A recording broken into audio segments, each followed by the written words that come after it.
இந்த நல்ல மத்தியான நேரத்திற்காக ஆண்டவரை துதிப்போம்.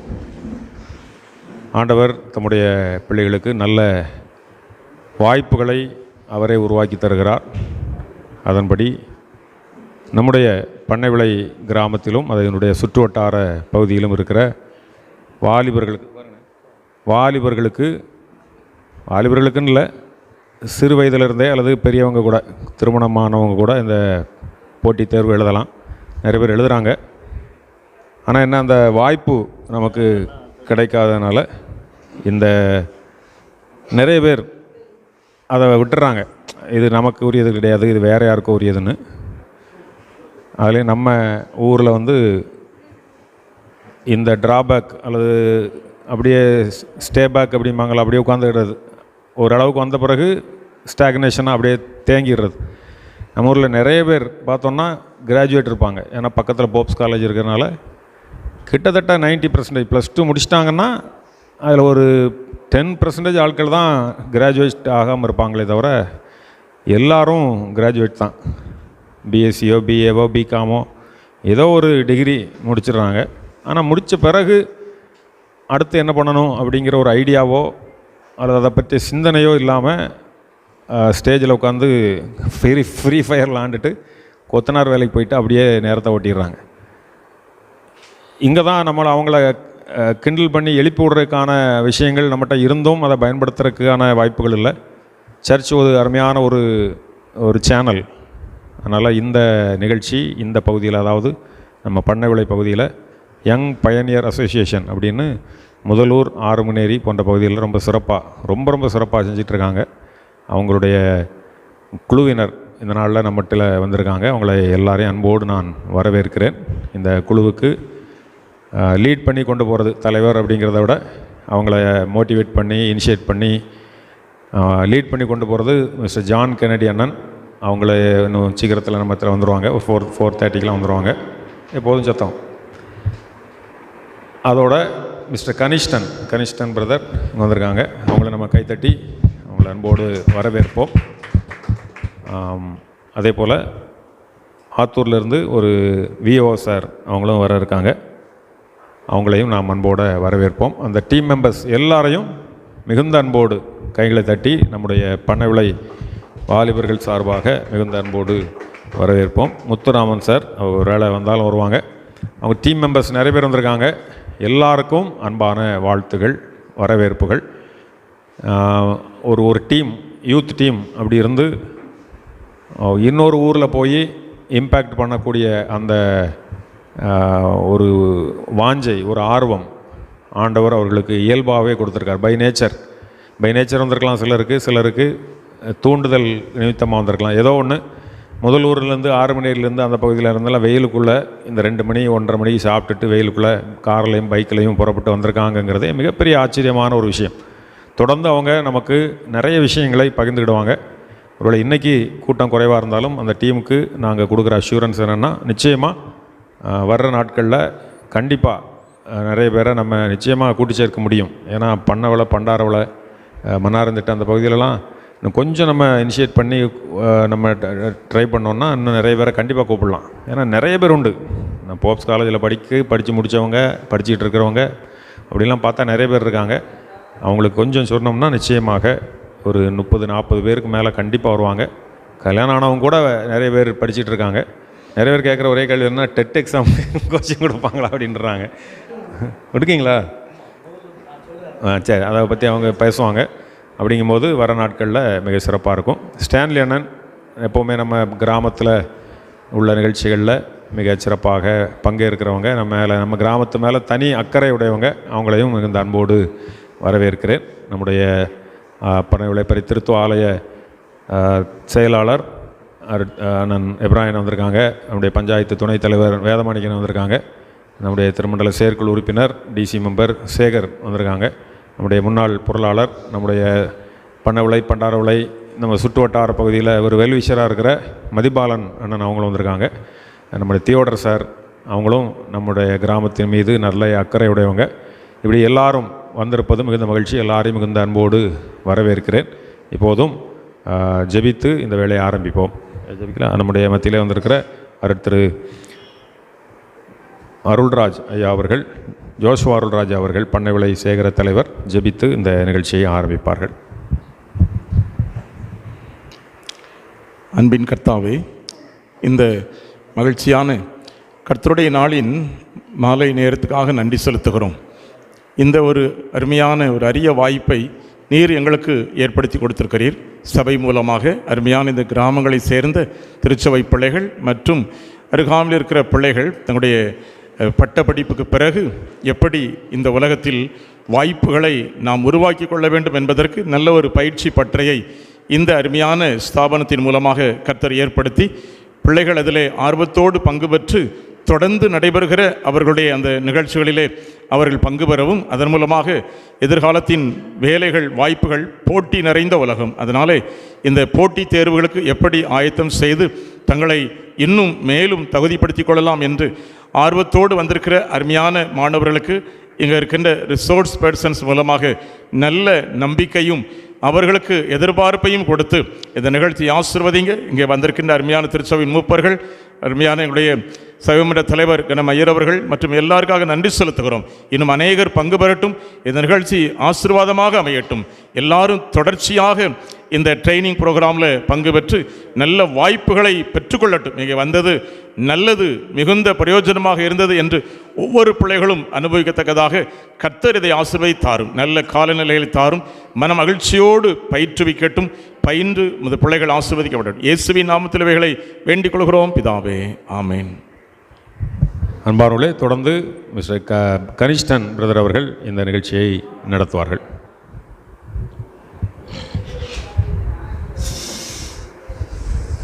Good evening. சத்தமே காங்களா? Good evening. சரி, முதல்ல இந்த மண்ணில் கால் ஊன்றதே ஒரு பெரிய பெருமையாக நினைக்கக்கூடியவன் நான். அதனால தான் பண்ண விலை என்று சொன்ன உடனே மறு பேச்சுக்கு இடலாம் என்று சொன்னோம், ஓகே சொன்னோம். ஏனென்றால் 150 வருஷத்துக்கு முன்னதாக ஒரு மனிதன் நடந்து திரிந்த பூமி, அப்படிதானா? அவர் பெயரில் இன்றைக்கி என்ன இருக்குது? ஸ்கூல் இருக்குது, கல்லூரி இருக்குது. ஸோ அந்த இடத்துல நாங்கள் நிற்கிறதே என்னது? ஒரு பெரிய கிருபை. அது மாத்திரமல்ல, இந்த தலைமுறையில் இந்தியாவை அசைத்த எமில் ஜெபசிங் அண்ணன் எந்த ஏரியாவை சேர்ந்தவர்கள்? என்ன, நான் வேறு யாரையும் பற்றி பேசுகிறேன்னா தமிழில் தானே பேசுகிறேன். மாபெரும் தென்னகத்தின் பவுல் என்று அழைக்கக்கூடிய எமில் ஜெபசிங் அண்ணன் இந்த ஊரை சேர்ந்தவர்கள். பீகாரை கல்லறை தோட்டம், மிஷினரிகளின் கல்லறை தோட்டத்தை மிஷினரிகளின் திராட்சை தோட்டமாக மாற்றி இன்றைக்கும் இந்திய அரசாங்கத்தை அசைத்து கொண்டிருக்கிற அகஸ்டின் ஜெபகுமார் அண்ணன் இந்த ஊரில்னாலும் இந்த ஏரியாவை சேர்ந்தவர்கள். எனவே இப்படிப்பட்ட பல பெருமை மிக்க மண்ணிலே நீங்கள் வசிப்பதற்கு யூ ஆர் கிரேட் ப்ரிவிலேஜ். நீங்கள் கொடுத்து வைத்தவர்கள். யாருக்கு அதிகம் கொடுக்கப்படுகிறதோ அவனிடத்தில் அதிகம் என்ன செய்யப்படும்? கேட்கப்படும். எனவே அந்த ரெஸ்பான்ஸை உணர்ந்து நீங்கள் இப்படி ஒரு ப்ரோக்ராம் அரேஞ்ச் பண்ணியிருக்கிறதுக்காக நான் கடவுளை என்ன செய்கிறேன்?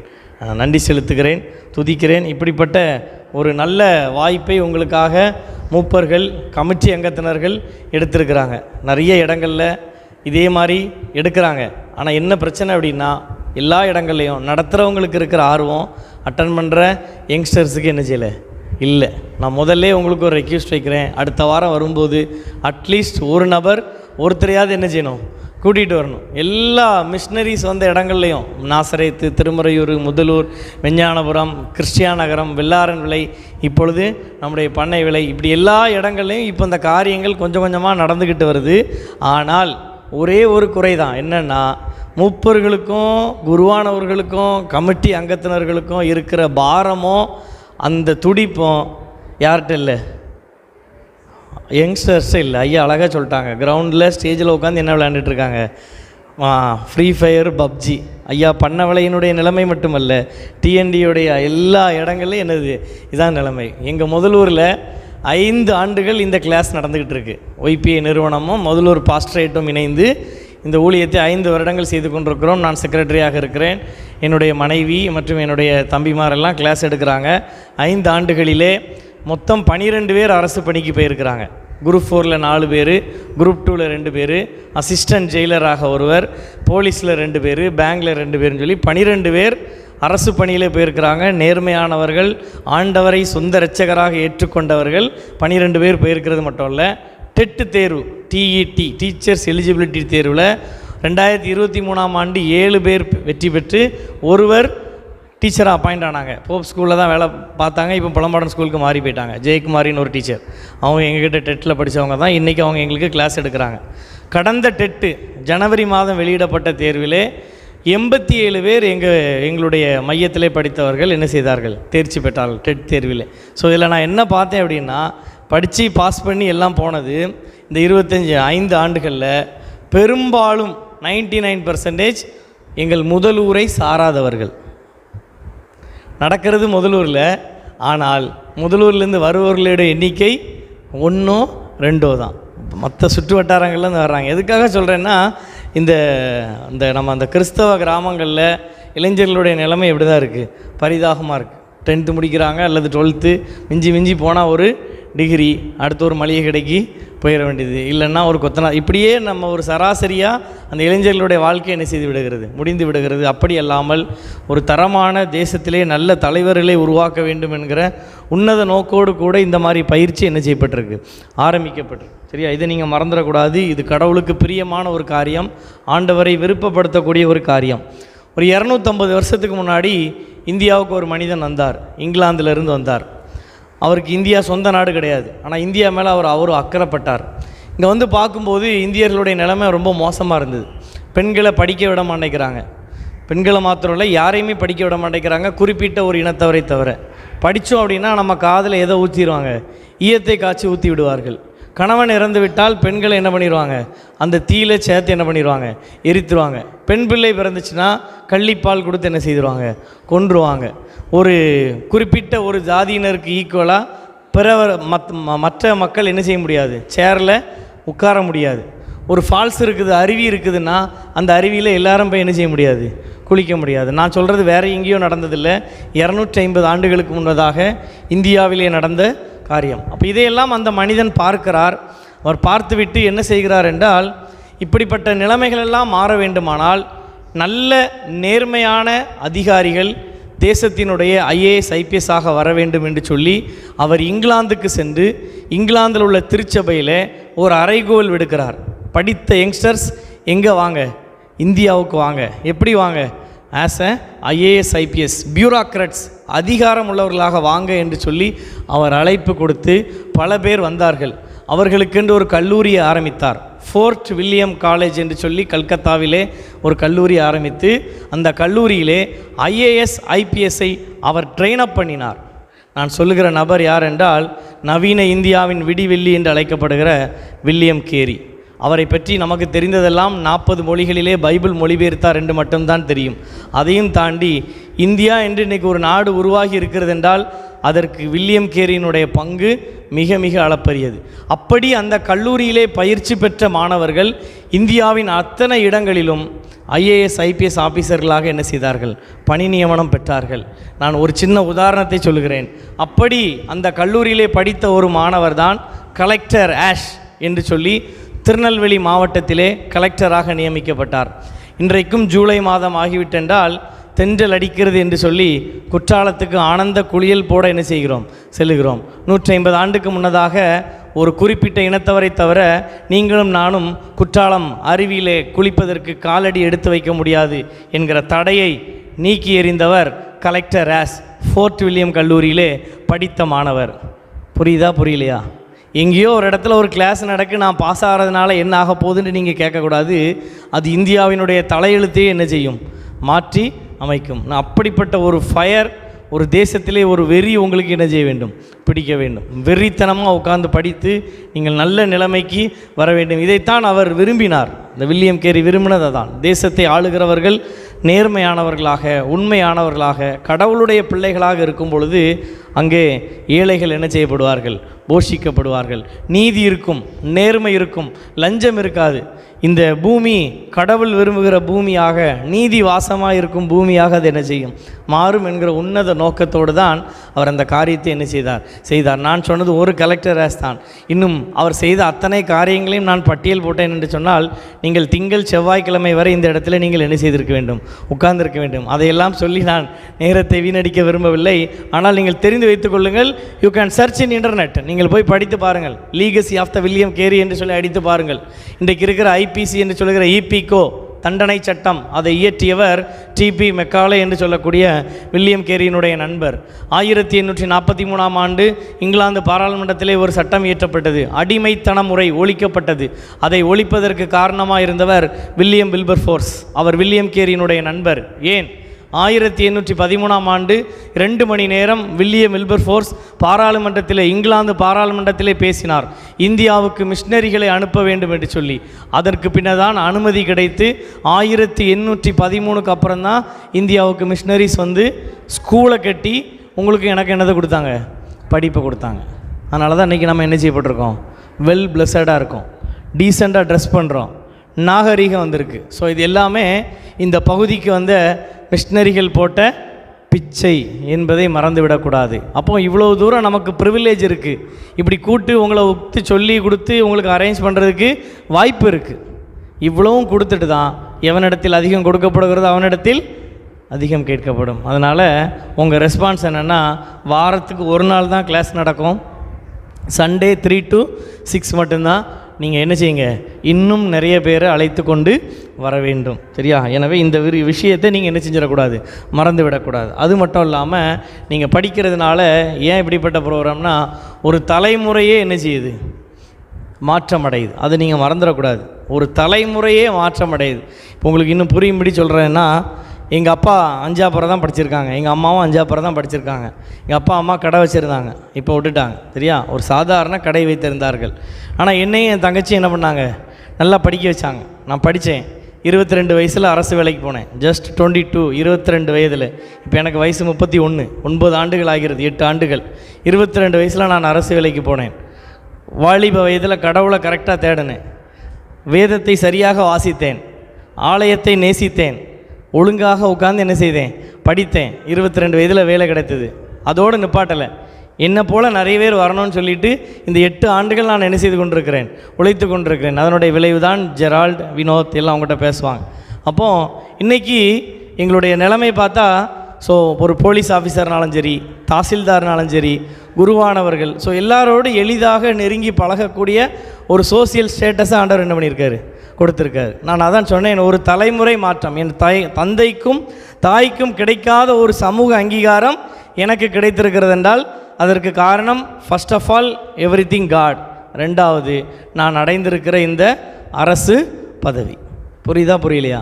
நீங்கள் ஒரு அரசு பதவியில் உட்காந்து பாருங்கள், அடுத்து உங்கள் ஸ்டேட்டஸே என்ன பண்ணிடும், மாறிவிடும். அதே போல் வினோத்னு ஒரு தம்பி அடுத்தவங்ககிட்ட பேசுவான். ஸோ அவங்க அம்மா அப்பா கூலி வேலை செய்கிறவங்க, ஆனால் இன்றைக்கி அவன் மருத்துவத்துறையிலே பணியாற்றி கொண்டிருக்கிறான். ஸோ இன்றைக்கி முதலூரில் வினோத் அப்படின்னா சின்ன பிள்ளையிலேருந்து குருவான வர வரைக்கும் என்ன இருக்குது எல்லாம் செய்யும் தெரியும். ஏனென்றால் அவனுக்கு என்ன இருக்கிறது, ஒரு சோசியல் ஸ்டேட்டஸ். அரசு வேலைங்கிறது ஒரு தலைமுறையே மாற்றக்கூடிய காரியம். எனவே அந்த ஒரு ஜெனரேஷனல் சேஞ்ச் உண்டாகும். ஒரு பெரிய தாக்கத்தை நீங்கள் என்ன செய்ய முடியும், ஏற்படுத்த முடியும். அதனால் சின்சியராக நீங்கள் படிக்கிறதுக்காக என்ன செய்யணும், உங்களை ஒப்பு கொடுக்கணும். சரியா? நான் முகவுரை தான் பேசியிருக்கேன், எப்படி படிக்கணுங்கிறதெல்லாம் நான் கடைசியாக என்ன செய்கிறேன், சொல்லித்தரேன். ஜஸ்ட் இந்த ப்ரோக்ராம் உங்கள் ரெஸ்பான்ஸ் என்ன, நீங்கள் அடுத்த வாரம் என்ன பண்ணணுங்கிறதுக்காக நான் என்ன பண்ணியிருக்கிறேன், ஜஸ்ட் ஒரு எக்ஸ்ப்ளனேஷன் கொடுத்துருக்குறேன். உங்கள் ஊர் ஹிஸ்ட்ரியையும் இந்தியாவினுடைய ஹிஸ்ட்ரியையும் ஷார்ட்டாக நான் என்ன பண்ணியிருக்கேன், உங்களுக்கு 5 நிமிஷத்தில் நான் சொல்லியிருக்கேன். ஸோ இது ஏதோ சாதாரண ஒரு விஷயம் இல்லை. இந்த இடத்துக்கு கடவுள் எங்களை கூட்டிக் கொண்டு வராருன்னா அதுக்கு என்ன உண்டு, ஒரு மிகப்பெரிய நோக்கம் உண்டு. எனவே அதை நீங்கள் மனதில் வைத்தவர்களாக நீங்கள் இந்த ப்ரோக்ராமை நீங்கள் அட்டென்டிவாக இருக்கணும்ன்ட்டு நான் விரும்புகிறேன். இப்போ உங்கள் மத்தியிலே தம்பி வினோத் தன்னுடைய அனுபவத்தை, எப்படி அவன் படித்தான், எப்படி அவன் தேர்ச்சி பெற்றான், வாலிப வயதில் அவன் எப்படி கடவுளை தேடினான் என்கிற காரியத்திலிருந்து உங்களுக்கு அவன் என்ன செய்வான், எடுத்து சொல்லுவான். தம்பி வினோத்.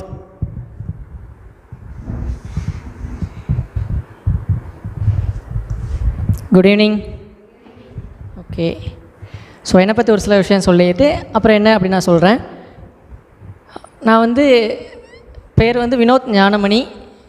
நான் இப்போ திண்டுக்கல் மெடிக்கல் காலேஜில் ஜூனியர் அசிஸ்டண்ட்டாக ஒர்க் பண்ணுறேன். 2023 குரூப் 4ல் 22 நடந்துச்சு. குரூப் 4ல் பாஸ் ஆகி 23 அப்பாயின்மெண்ட். 23ல் சென்னையில் ஜாயின் பண்ணேன். இப்போ திண்டுக்கல்லில் ஒர்க் பண்ணிகிட்ருக்கேன். ஓகேவா? ஸோ இதுக்கப்புறம் என்னதுன்னா, என்னோடய ஃபேமிலின்னு எடுத்துக்கிட்டிங்கன்னா, இப்போ நான் உங்களுக்கு நிறையா பேருக்கு எல்லாருக்குமே ஒரு சின்ன ஒரு சொல்கிறது ஒரு சின்ன ஒரு இது சொல்லியிருப்பாங்க. கவர்மெண்ட் வேலையா, நிறைய காசு கொடுக்கணும். நிறைய பேர் நம்ம என்ன பண்ணியிருப்போம், கேள்விப்பட்டிருப்போம். கவர்மெண்ட் வேலைனா 10 லட்ச ரூபா கொடுக்கணும், 50 லட்ச ரூபா கொடுக்கணும். அப்போ தான் என்ன பண்ணும், கவர்மெண்ட் வேலை நமக்கு கிடைக்கும். நான் சொல்கிறேன், ஒரு பைசா கொடுக்க வேண்டிய அவசியம் இல்லை. என்னுடைய ஃபேமிலி பேக்ரவுண்ட் வந்து எங்கள் அம்மா அப்பா கூலி வேலை. ஸோ கஷ்டப்பட்ட குடும்பம் தான். உங்களை எத்தனை பேர் வந்து காலையில் பேப்பர் போட போயிருக்கீங்க? யாராச்சும் காலையில் நியூஸ் பேப்பர் போடுவாங்க தெரியுமா? கேள்விப்பட்டிருக்கீங்களா? எத்தனை பேர் நியூஸ் பேப்பர் போட போயிருக்கீங்க? நான் போயிருக்கேன். காலைல 5 மணிக்கு எழுந்துச்சி போனோம். டீ கடையில் வேலை பார்த்துருக்கீங்களா? எதுவுமே இருக்காது. நான் டீ கடையில் வேலை பார்த்துருக்கேன். அதுக்கப்புறம் இந்த நம்ம திருவிழாவுக்குலாம் கடை போடுவாங்கள்ல, காரு, இந்த விளையாட்டு ஜாமான் கடை, அந்த வேலைக்கு போயிருக்கேன். ஸோ அப்போ பார்த்துக்கோங்க, அப்போ நான் எவ்வளோ கஷ்டப்பட்ட பேக்ரவுண்ட்லேருந்து வந்திருப்பேனே. ஸோ இந்த மாதிரி கஷ்டப்பட்ட பேக்ரவுண்டில் வந்தேன். 2016-17 ஒரு 16-17 ப்ரேயர்சல் போகிறேன். முதலூரில் ப்ரேயர்சல் நடக்கு, கனிஷனை நடத்துகிறாங்க. நான் ப்ரேயர்சல் போகிறேன். அதான் என்னோடய ஸ்டார்டிங் பாயிண்ட். ஸோ ப்ரேயர்சல் போகிறேன். ஃபஸ்ட்டு வந்து நான் வந்து கிறிஸ்டியன் பேக்ரவுண்டு, அப்பா அம்மா தாத்தா எல்லாருமே கிறிஸ்டியன். பட் எனக்கும் கடவுளுக்கும் சம்பந்தம் கிடையாது. இப்போ நம்ம கிறிஸ்டியனாக இருப்போம், ஆனால் ஏசு கிறிஸ்துனா யாருன்னு கேட்டால், ஏசு கிறிஸ்துனா ஏசு கிறிஸ்து, அவ்வளோதான் நமக்கு தெரியும். அந்த மாதிரி தான் நான் இருந்தேன். அதுக்கப்புறம் ப்ரேயர்சல் போக போக ஏசு கிறிஸ்துனா யாருன்னு கண்டுபிடிச்சேன். ஏசு கிறிஸ்து என்னோட சொந்த இரட்சகராக, அல்லது உங்களுக்கு புரிகிற மாதிரி சொல்லணும்னா என்னுடைய கொள்ளை தெய்வமாக நான் ஏற்றுக்கொண்டேன். ஸோ இப்படி நாட்கள் நடந்துச்சு. பைபிள் வாசிக்க ஆரம்பித்தேன், ப்ரேயர் பண்ணேன். என் லைஃப் இந்த மாதிரி போச்சு. இது வந்து நான் ஸ்கூல் படிக்கும்போது. அப்புறம் காலேஜ் என்ன படிக்கலான்னு ஒரு டவுட்டில் இருக்கும்போது ஆண்டவர் வழி நடத்தினார். இன்ஜினியரிங் படித்தேன். இன்ஜினியரிங் படிக்கும்போது ஒரு நல்ல ஒரு தேவனுடைய சித்தத்தை நான் உணர்ந்தேன். என்ன அப்படின்னா, கவர்மெண்ட் வேலைக்கு போகணும், அரசாங்கத்துக்குள்ளே போகணும். இன்னைக்கு கூட பார்த்தேன், ஃபஸ்ட்டு என்ன நேம் போட்டிருந்துச்சு, தானியேல் நற்குணத்தான் நூலகம். Who is Daniel? தானியல்னா யார்?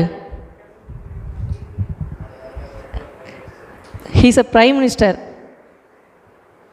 நம்ம அதை யோசித்து பார்த்துருக்கோமா? தானியல்னா யார்? ஜஸ்ட் பைபிளில் ஒரு புக் இருக்குன்னு யோசிச்சிருப்போம். ஆண்டவர் என்ன பண்ணுறாரு, அவருடைய பேரை கீழே உள்ளவங்களுக்கு மட்டும் இல்லை, அதிகாரத்தில் உள்ளவங்களுக்கு மத்தியிலையும் மகிமைப்படுத்துகிறாரு. ஸோ இதை தான் நான் ஃபஸ்ட்டு பார்த்தேன். ஸோ இந்த மாதிரி இருக்கும்போது நான் காலேஜ் படிக்கேன். காலேஜ் படித்து முடிக்கல, second year, college second year போகிறேன். அப்போ தெளிவாக தேவன் நடத்துகிற நான் உணர்கிறேன், கவர்மெண்ட் எக்ஸாமுக்கு படிக்கணும் அப்படின்னு. அந்த டைம் எங்களுக்கு முதல்ல ஒய்பிஏ ஸ்டார்ட் பண்ணுறாங்க, கனிஷனை எங்களுக்கு கைட் பண்ணுறாங்க. ஸோ ஸ்பிரிச்சுவலாக மட்டும் இல்லை, இந்த வேதங்கள் மட்டும் இல்லாமல் கல்வியிலையும் எஜுகேஷன்லேயும் எங்களுக்கு ஹெல்ப் பண்ணுறாங்க. அப்போது அதுக்கப்புறம் நாங்கள் படிக்க ஆரம்பித்தேன். 2022 எக்ஸாம் எழுதுகிறேன், கிளியர் பண்ணுறேன். அதுக்கு முன்னால் ஒரு எக்ஸாம் எழுதுனேன், 2020 இருக்கும், 20 அல்லது 21 இருக்கும். என்ன அப்படின்னா, பிசி எக்ஸாம் எழுதுகிறேன். போலீஸ் இதில் உங்களுக்கு நிறைய பேருக்கு தெரியும் அப்படி தானே. ஸோ கான்ஸ்டபிள் அப்படிங்கிறதுக்கு எழுதுகிறேன். ப்ரிலிமினரி என்னாச்சு, கிளியர் ஆச்சு. அதுக்கடுத்தது ஃபிட்னஸ் டெஸ்ட்டு. என்னை பார்த்தாலே உங்களுக்கு தெரியும், வாய்ப்பு இல்லை, ஆனால் நான் போகவும் இல்லை. ஸோ ஃபஸ்ட் டெஸ்ட்டு கிளியர் ஆயிடுச்சு. அதுக்கு அடுத்தது குரூப் 2 எழுதியிருந்தோம், குரூப் 4 குரூப் 2 ரெண்டுமே எழுதியிருந்தோம். குரூப் 2 ப்ரிலிம்ஸ் கிளியர் ஆச்சு. மெயின்ஸ் போனேன், மெயின்ஸு கிடைக்கல, ஒரு 10 மார்க்கில் போயிடுச்சு. ஸோ இப்போ வந்து குரூப் 4க்கு ஒர்க் பண்ணுறேன், குரூப் 2 குரூப் 1க்கு படிச்சுக்கிட்டு இருக்கிறேன். ஸோ இதுதான் என்னை பற்றி ஒரு சின்ன ஷார்ட் டெஸ்டிமோனி. நமக்கு பைபிளில் நல்ல ஒரு வசனம் இருக்குது. முதலாவது தேவனுடைய ராஜ்யத்தையும் அவருடைய நீதியையும் தேடுங்கள், அப்பொழுது இவைகள் எல்லாம் உங்களுக்கு கூட கொடுக்கப்படும். இவைகள் அப்படின்னா என்னன்னு மேலே உள்ள வசனத்தில் பார்த்தீங்கன்னா தெரியும். உங்களுடைய அன்றாட தேவைகள், நம்முடைய தேவைகள் ஆண்டவர் நிவர்த்தி செய்கிறார். அதைத்தான் என் லைஃப்பில் என்ன பண்ணியிருக்காரு, ஆண்டவர் பண்ணியிருக்காரு. ஓகேவா? இதுதான் என்னோட சின்ன சாட்சி. இதுக்கப்புறம் ஒரு சில பாயிண்ட்ஸ் மட்டும் நான் உங்களுக்கு இது ரிலேட்டடாக சொல்கிறேன். என்ன அப்படின்னா, இப்போ நம்ம டிஎன்பிசிக்கு படிக்க போகிறோம் அப்படின்னா, டிஎன்பிசியில் நிறைய எக்ஸாம்ஸ் இருக்குது. Group 1, group 2, group 3, group 4, group 5, இந்த மாதிரி நிறைய இருக்குது. மோஸ்ட்லி மெஜாரிட்டி போடுற என்னென்ன எக்ஸாம் அப்படின்னா, குரூப் 1, குரூப் 2, குரூப் 4. குரூப் 4 வந்து VAO, junior assistant, typist, steno, இந்த 4 கேட்டகரியில் இருக்கும். குரூப் 2க்கு வந்தீங்கன்னா நிறைய டிபார்ட்மெண்ட்டில் கொஞ்சம் அஃபிஷியல் கேடரில் இருப்பீங்க. குரூப் 1 வந்து டெப்டி கலெக்டர், டிஎஸ்பி, இந்த கேடர். ஓகேவா? ஸோ இதில் பார்க்கும்போது குரூப் 2 அண்ட் குரூப் 4 நீங்கள் பார்த்தீங்க அப்படின்னா கொஸ்டின் பேட்டர்ன் சேமாக தான் இருக்கும். குரூப் 4க்கு ஒரே பேட்டர்ன் தான், ஒரே ஒரு ஸ்டேஜ் ஆஃப் எக்ஸாம் தான். மொத்தம் 200 கொஸ்டின், அதில் 100 கொஸ்டின் உங்களுக்கு Tamil, 100 question Tamil, 75 question GK and current affairs.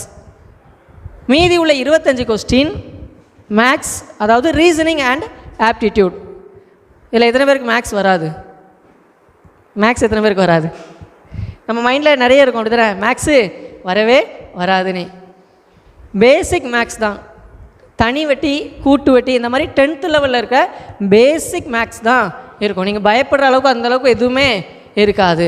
சரியா? ஸோ அதனால் மேக்ஸை நினச்சி நீங்கள் பயப்பட வேணாம். மேக்ஸ் சிம்பிளாக தான் இருக்கும். 10th லெவலில் நீங்கள் யோசிச்சு பாருங்கள், அப்போ சிம்பிளான மேக்ஸ் தான் இருக்கும். உங்களை ஜாமெண்ட்ரியோ கிராஃபோ இந்த மாதிரிலாம் போட சொல்ல மாட்டாங்க, சிம்பிளான மேக்ஸ் தான் இருக்கும். ஸோ இதுதான் கொஸ்டின் பேட்டர்ன் குரூப் 4க்கு. குரூப் 2க்கு எடுத்துட்டிங்கன்னா 2 ஸ்டேஜஸ். இதே ஸ்டேஜ் தான் குரூப் 2வில் ப்ரிலிமினரிக்கு. மெயின்ஸுக்கு வரும்போது அதை ஸ்ப்ளிட் பண்ணுறாங்க. என்ன அப்படின்னா டிஸ்கிரிப்டிவாக ஸ்ப்ளிட் பண்ணுறாங்க. குரூப் 2க்கு 2Aன்னு வச்சு அதுக்கு இப்போ அப்ஜெக்டிவாக வச்சுருக்காங்க. ஸோ இந்த மாதிரி இருக்குது. இதுக்கப்புறம் போகும்போது குரூப் 1. குரூப் 1ல் same 200 question, 175 GK, remaining 25 aptitude and reasoning. ஓகேவா? இதுதான் உங்களுக்கு கொஸ்டினுக்கு இப்போ நீங்கள் படிக்க போகிறது. குரூப் 4, குரூப் 2, குரூப் 1 இதுக்கு நீங்கள் படிக்க போகிறதுக்கு இதுதான் உங்களுக்கு பேசிக் ஸ்ட்ரக்சர். அதே மாதிரி இன்னொன்று தெரிஞ்சுக்கோங்க, இப்போ நீங்கள் எல்லோரும் எதுக்கு படிக்கணுங்கிற மைண்ட் செட்டுக்கு வந்துடணும். தெரியுமா? எந்த எக்ஸாமுக்கு படிக்கணுங்கிற மைண்ட் செட் வேணும்? எதுக்கு வேணும்? குரூப் 1. உங்கள் மைண்டை என்ன பண்ணணும்? அதில் ஃபிக்ஸ் பண்ணணும். நான் சொன்னேன்ல, போலீஸ் எக்ஸாம் கிளியர் பண்ணேனே, ஆனால் அந்த நான் போலீஸ் எக்ஸாம் படிக்கவே இல்லை. தெரியுமா? நான் படிக்கவே இல்லை. பிசி எக்ஸாமுக்கு நான் புக்கே எடுக்கலை. ஆனால் நான் படித்தது டிஎன்பிசி குரூப் 4க்கு படித்தேன். குரூப் 4 படித்தேன், ஆட்டோமேட்டிக்காக என்னது கிளியர் ஆச்சு? போலீஸ் எக்ஸாம் கிளியர் ஆச்சு. ஸோ நம்மளுடைய டார்கெட் எங்கே இருக்கணும்? ஹையாக இருக்கணும். அப்போ ஆட்டோமேட்டிக்காக கீழே உள்ளதில் என்ன ஆகும்? அப்படியே பாஸ் ஆகிட்டு வரும். ஸோ உங்களுடைய டார்கெட் குரூப் 1 இருக்கணும். ஓகேவா? ஸோ இதுதான் கொஸ்டின் பேட்டர்ன் பார்த்தோம். உங்களோட டார்கெட்டை சொல்லிட்டேன். கடைசி ஒரே ஒரு பாயிண்ட் மட்டும் சொல்லி நான் முடிக்கிறேன். என்ன அப்படின்னா, நமக்கு நிறைய பேருக்கு ஒரு டவுட் இருக்கும். என்ன தெரியுமா? இப்போ நம்ம படிக்க போகிறோம் அப்படின்னா எவ்வளோ நேரம் படிக்கலாம் ஒரு நாளைக்கு அப்படிங்கிற டவுட் என்ன பண்ணும்? நிறைய இருக்கும். உங்கள்கிட்ட ஒரு கொஸ்டின், மொபைல் ஒரு நாளைக்கு எத்தனை மணி நேரம் பார்க்கணும்னு நீங்கள் முடிவு பண்ணியிருக்கீங்க? நேரம் கிடைக்கிற நேரம்லாம் பார்க்குறோம். இதுதான் உங்களுக்கு இருக்கணும். நேரத்தை வீணடிக்கிறது அல்லது நம்முடைய வாழ்க்கையை கெடுக்கிறதுக்கு நம்ம நேரம் என்ன பண்ணுறதில்ல? ஃபிக்ஸ் பண்ணுறதில்ல.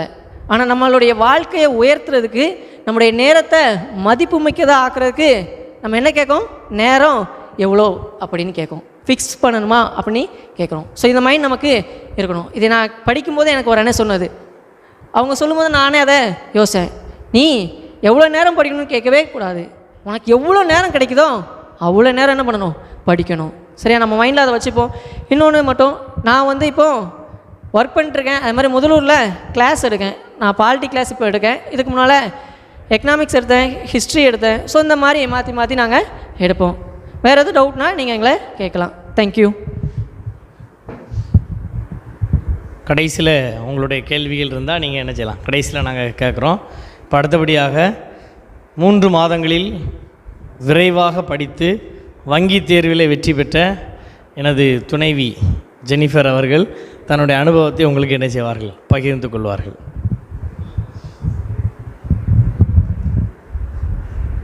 எல்லோரும் எப்படி இருக்கீங்க? ரொம்ப சீரியஸாக பார்த்துட்ருக்கீங்க. சரி, ஓகே, நல்லது தான். ரொம்ப ஆர்வமாக கவனிக்கிறீங்க.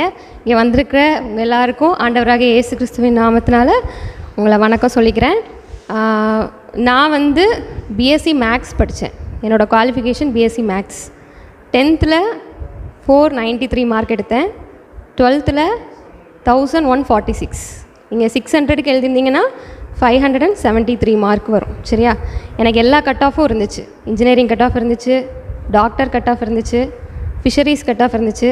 ஆனால் நான் விருப்பப்பட்டு சூஸ் பண்ண கோர்ஸ் வந்து பிஎஸ்சி மேக்ஸ். என்னோடய ஆசை, என்னோடய ட்ரீம் எல்லாம் என்னென்னா காலேஜில் ப்ரொஃபஸர் ஆகணும் அப்படின்ற ஆசை. கண்டிப்பாக பிஹெச்டி முடித்து இல்லை பிஹெச்டி முடிக்காமையே நெட்டு செட்டு எக்ஸாம் எழுதி பாஸ் பண்ணி போகணும் அப்படின்னு. ஆனால் ஆண்டவரோட சித்தம் நான் பேங்க் எக்ஸாம் எழுதணும் அப்படிங்கிறது. ஸோ பிஎஸ்சி முடித்தேன், கொரோனா டைமில் முடித்தேன். 2020 கொரோனா வந்தனால லாஸ்ட்டு செமஸ்டர் எனக்கு தள்ளி போச்சு. வீட்டில் உட்காந்து தான் ஆன்லைனில் தான் எழுதணும். அப்போது என்ன பண்ணலாம் அப்படின்னு ஜோம் பண்ணும்போது எம்எஸ்சி வேண்டாம், பேங்க் எக்ஸாம் படின்னு ஆண்டவர் தெளிவாக உணர்த்தினார். அப்போது அந்த டைமில் எல்லா இன்ஸ்டியூட்டும் பூட்டு, ரேஸ் இன்ஸ்டியூட் பூட்டு, சுரேஷ் ஐஏஎஸ் அகாடமி பூட்டு. இப்போ எங்கே போய் படிக்கிறது அப்படின்னு யோசிக்கிறப்ப ஆண்டவர் ஒரு கிறிஸ்டியன் இன்ஸ்டியூட் மதுரையில் அச்சீவர்ஸ் அகாடமி ஆஃப் பேங்கிங் அப்படின்னு ஒரு இன்ஸ்டியூட்டை காமிச்சாங்க. ஃபஸ்ட்டு ஆன்லைனில் தான் எடுத்துகிட்டு இருந்தாங்க. செப்டம்பர் மாதம் ஃபுல்லாக ஆன்லைனில் அட்டன் பண்ணேன் 1 மந்த்து. எப்பண்டா இன்ஸ்டியூட் திறப்பாங்க, எப்பண்டா அங்கே போய் படிக்கலாம், எப்படி பேங்க் எக்ஸாம் ப்ரிப்பேர் பண்ணலாம்னு ரொம்ப ஆர்வமாக இருந்தோம். அக்டோபரில் பெர்மிஷன் வாங்கி இன்ஸ்டியூட் ஹாஸ்டல் ஓப்பன் பண்ணாங்க. வெறும் 25 பேர் தான். கொரோனாங்கிறனால வேறு யாருமே வெளியிலே வரல. ஃபுல்லாக மாஸ்க் போட்டு தான் உட்காந்து படிக்கணும், டிஸ்டன்ஸ் மெயின்டைன் பண்ணி தான் இருக்கணும். இவ்வளோ ரெஸ்ட்ரிக்ஷனோடு தான் பேங்க் எக்ஸாம் படிக்க உள்ளே போனேன். உட்காந்து படித்தேன். ஃபஸ்ட்டு எக்ஸாம்லேயே ஆண்டவர் பாஸ் பண்ணுறதுக்கு உதவி செஞ்சார். நான் எப்படி படித்தேன், 3 மந்த்ஸில் இவ்வளோ ஷார்ட் பீரியடில் என்னால் எப்படி அச்சீவ் பண்ண முடிஞ்சது அப்படிங்கிறத உங்கள்கிட்ட ஷேர் பண்ணுறேன். சரியா? ஃபஸ்ட்டு ஒரு கோல் நீங்கள் செட் பண்ணணும். கோல் இல்லாமல் சும்மா படிச்சுட்டே இருக்கும் அப்படின்னா இயர் போயிட்டே இருக்கும், வருஷங்கள் கடந்துகிட்டே இருக்கும். ஒரு கோலை நீங்கள் ஃபிக்ஸ் பண்ணணும். இப்போ நீங்கள் டிஎன்பிசி எக்ஸாம் படிக்கிறீங்க அப்படின்னா வெறுமனே டிஎன்பி எக்ஸாமில் பாஸ் பண்ணணும் அப்படிங்கிறது கோலாக வைக்கக்கூடாது. அடுத்து என்ன எக்ஸாம் வருது, இப்போ அடுத்தவங்களுக்கு என்ன எக்ஸாம் வருது, செப்டம்பரில் குரூப் 2 வரும், டிசம்பரில் குரூப் 4 வரும். இப்போ வரப்போகிற டிஎன்பிசி எக்ஸாமில் நான் பாஸ் பண்ணணும், பண்ணியே ஆகணும். அதுக்கு நான் என்ன பண்ணணும், அதுக்காக நான் படிக்கணும். அப்படின்னா தான் உங்களால் சீக்கிரமாக படித்து பாஸ் பண்ண முடியும். இப்போ உங்களுக்கே தெரியும், காம்படிஷன் நிறையா, எல்லாருமே அவேர்னஸோடு தான் படிக்கிறாங்க. அப்போது இந்த காம்படிஷனில் நீங்கள் பாஸ் பண்ணணும், உங்களுக்கு ஒரு கவர்மெண்ட் ஜாப் வேணும் அப்படின்னா ரத்தம் சிந்தி படிக்கணும். வேர்வை சிந்தி படித்ததுலாம் பத்தாது, ரத்தம் சிந்தி படிக்கணும். ஸோ ஃபஸ்ட்டு கோலை நீங்கள் ஃபிக்ஸ் பண்ணிடுங்க.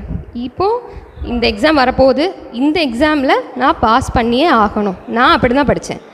எனக்கு கொரோனா டைமில் அந்த எக்ஸாம் முடிஞ்சிருச்சு. ஆக்சுவலாக நிறைய பேர் கொரோனாவுக்கு பயந்து அப்ளை பண்ணலன்ட்டு திரும்ப ஓப்பன் பண்ணான். அப்போ அது எனக்குன்னு ஒரு ஆண்டவர் ஏற்படுத்தி கொடுக்குற ஒரு ஆப்பர்ச்சுனிட்டின்னு நினச்சி நான் எழுத போகிற எக்ஸாமையே நான் எப்படி பார்த்தேன்னா, நான் எழுத போகிற லாஸ்ட் எக்ஸாமாக பார்த்தேன். இதை விட்டால் எனக்கு வேறு வழியே கிடையாது. இந்த எக்ஸாமை விட்டுட்டா அடுத்து எனக்கு எக்ஸாமே இல்லைன்னா நான் எப்படி படிப்பேன்? இந்த எக்ஸாமில் நான் பாஸ் பண்ணியே ஆகணும். ஏன்னா என் சொந்தக்காரங்க எல்லோரும் வேடிக்கை பார்த்தாங்க, எக்ஸாம் பேங்க் எக்ஸாம் படிக்க போகிறாளா இந்த கொரோனா டைம்லையா, அப்போது ஒரு 10 எக்ஸாமாவது எழுதுனா தான் ஒரு எக்ஸாம் கிளியர் பண்ண முடியும் அப்படின்லாம் சொன்னாங்க. இப்போ அவங்கள நான் ஃபேஸ் பண்ணணுன்னா நான் எவ்வளோ தீவிரமாக நான் படிக்கணும் அப்படின்ட்டு நான் எழுத போகிற ஃபஸ்ட் எக்ஸாமே லாஸ்ட் எக்ஸாமாக பார்த்தேன். ஸோ கோலை ஃபிக்ஸ் பண்ணுங்கள்.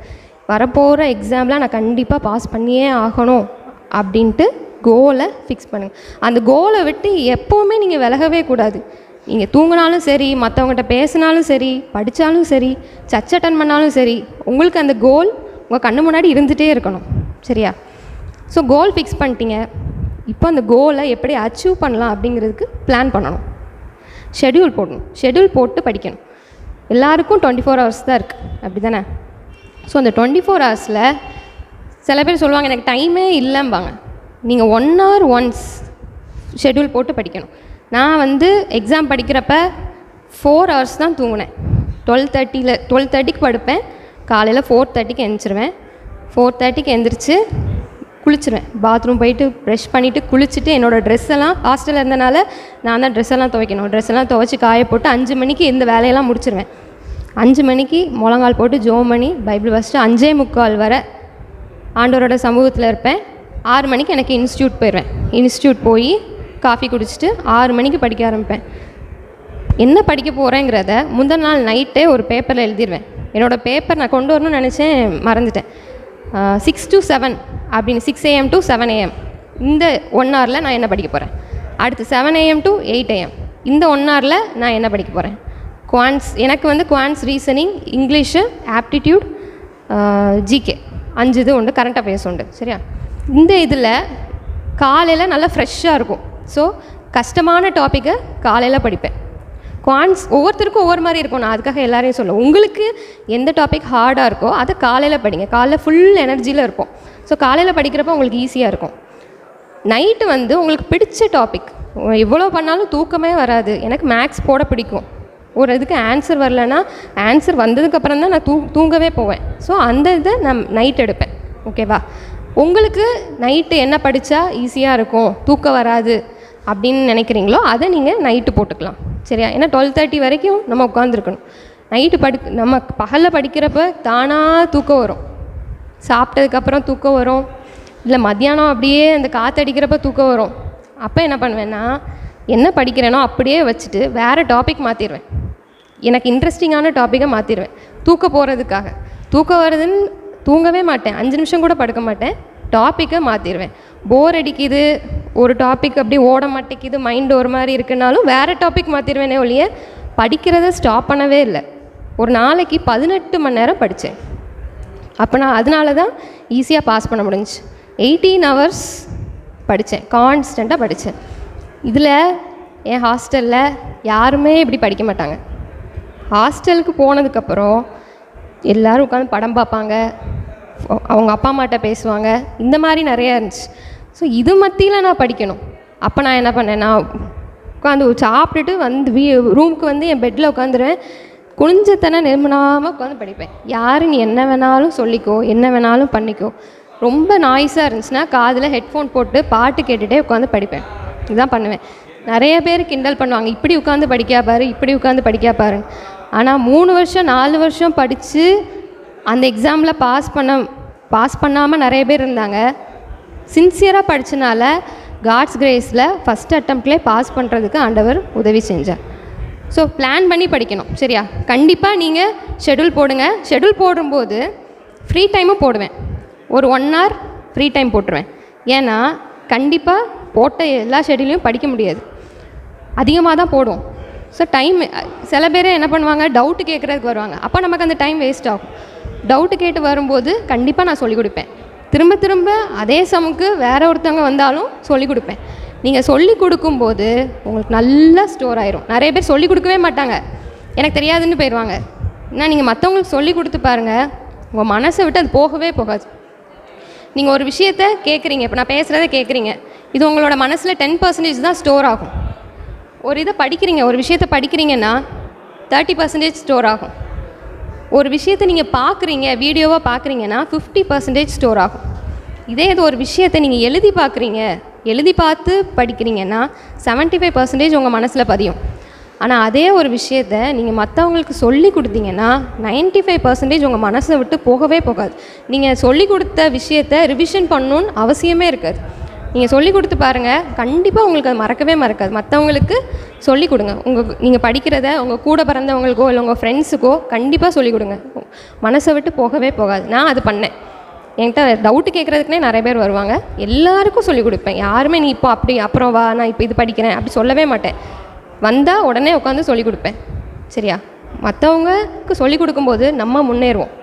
அதனால் தயவு செஞ்சு எல்லாருக்கும் சொல்லிக் கொடுங்க. உண்மையாக படிக்கணும். சரியா? பைபிளில் என்ன போட்டிருக்கு, உண்மையுள்ள மனுஷன் பரிபூர்ண ஆசீர்வாதங்களே பெறுவான். ஒரு சின்ன விஷயத்தில் கூட நம்ம உண்மையாக இருக்கணும். உங்களுக்கு கிடைச்ச நேரமாக இருக்கலாம், ஒரு நிமிஷத்துக்கு கூட நம்ம வேஸ்ட் பண்ணக்கூடாது. நமக்கு சாப்பிட்றதுல ஒரு ஒழுங்காக இருக்கணும், கண்டதையும் சாப்பிடக்கூடாது. படிக்கிற டைமில் பாதி வயிறு தான் நான்லாம் சாப்பிட்டேன். ஏன்னா நிறையா சாப்பிட்டா ஒழுங்காக படிக்க முடியாது, தூக்கம் வந்துருங்கிறதுக்காக பாதி வயிறு தான் சாப்பிட்டேன்.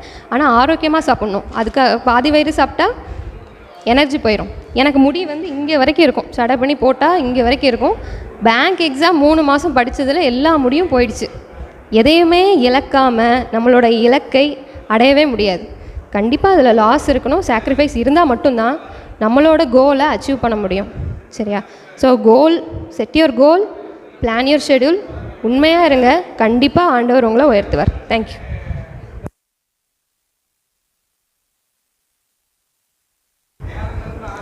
நல்ல முறையில் அவங்களோட எக்ஸ்பீரியன்ஸை சொன்னாங்க, அப்படிதானா? குறுகிய காலத்தில் அடைஞ்சாலும் அதுக்கான தியாகம், சாக்ரிஃபைஸ் நிறையவே என்ன பண்ணியிருக்கிறா, செலுத்தியிருக்கிறா. இப்போ அடுத்தபடியாக ஜெரால்டு, ஸ்கூல் எஜுகேஷன் டிபார்ட்மெண்ட்டில் ஒர்க் பண்ணுற ஜெரால்டு வந்து அவங்களுடைய எக்ஸ்பீரியன்ஸை அவங்கள்ட்ட என்ன பண்ணுவாப்புல, ஷேர் பண்ணுவாப்புல. ஓகே, எல்லாருக்கும் வணக்கம். என் பேர் ஜெரால்ட் சாம்ராஜ். நான் இப்போ ஜூனியர் ஸ்டாண்டாக பிளாக் எஜுகேஷன் ஆஃபீஸ் சாத்தாவனத்தில் ஒர்க் பண்ணுறேன். சரி, எல்லோரும் நிறைய பேசுனாங்க, வினோத்லாம் நிறைய விஷயம் சொன்னால் அக்கா எப்படி ப்ரிப்பேர் பண்ணணும்னு சொன்னாங்க. நான் என்னோட தெரிஞ்ச அளவுக்கு நான் எப்படி ப்ரிப்பேர் பண்ணேன் அப்படிங்கிறத உங்களுக்கு சொல்கிறேன்.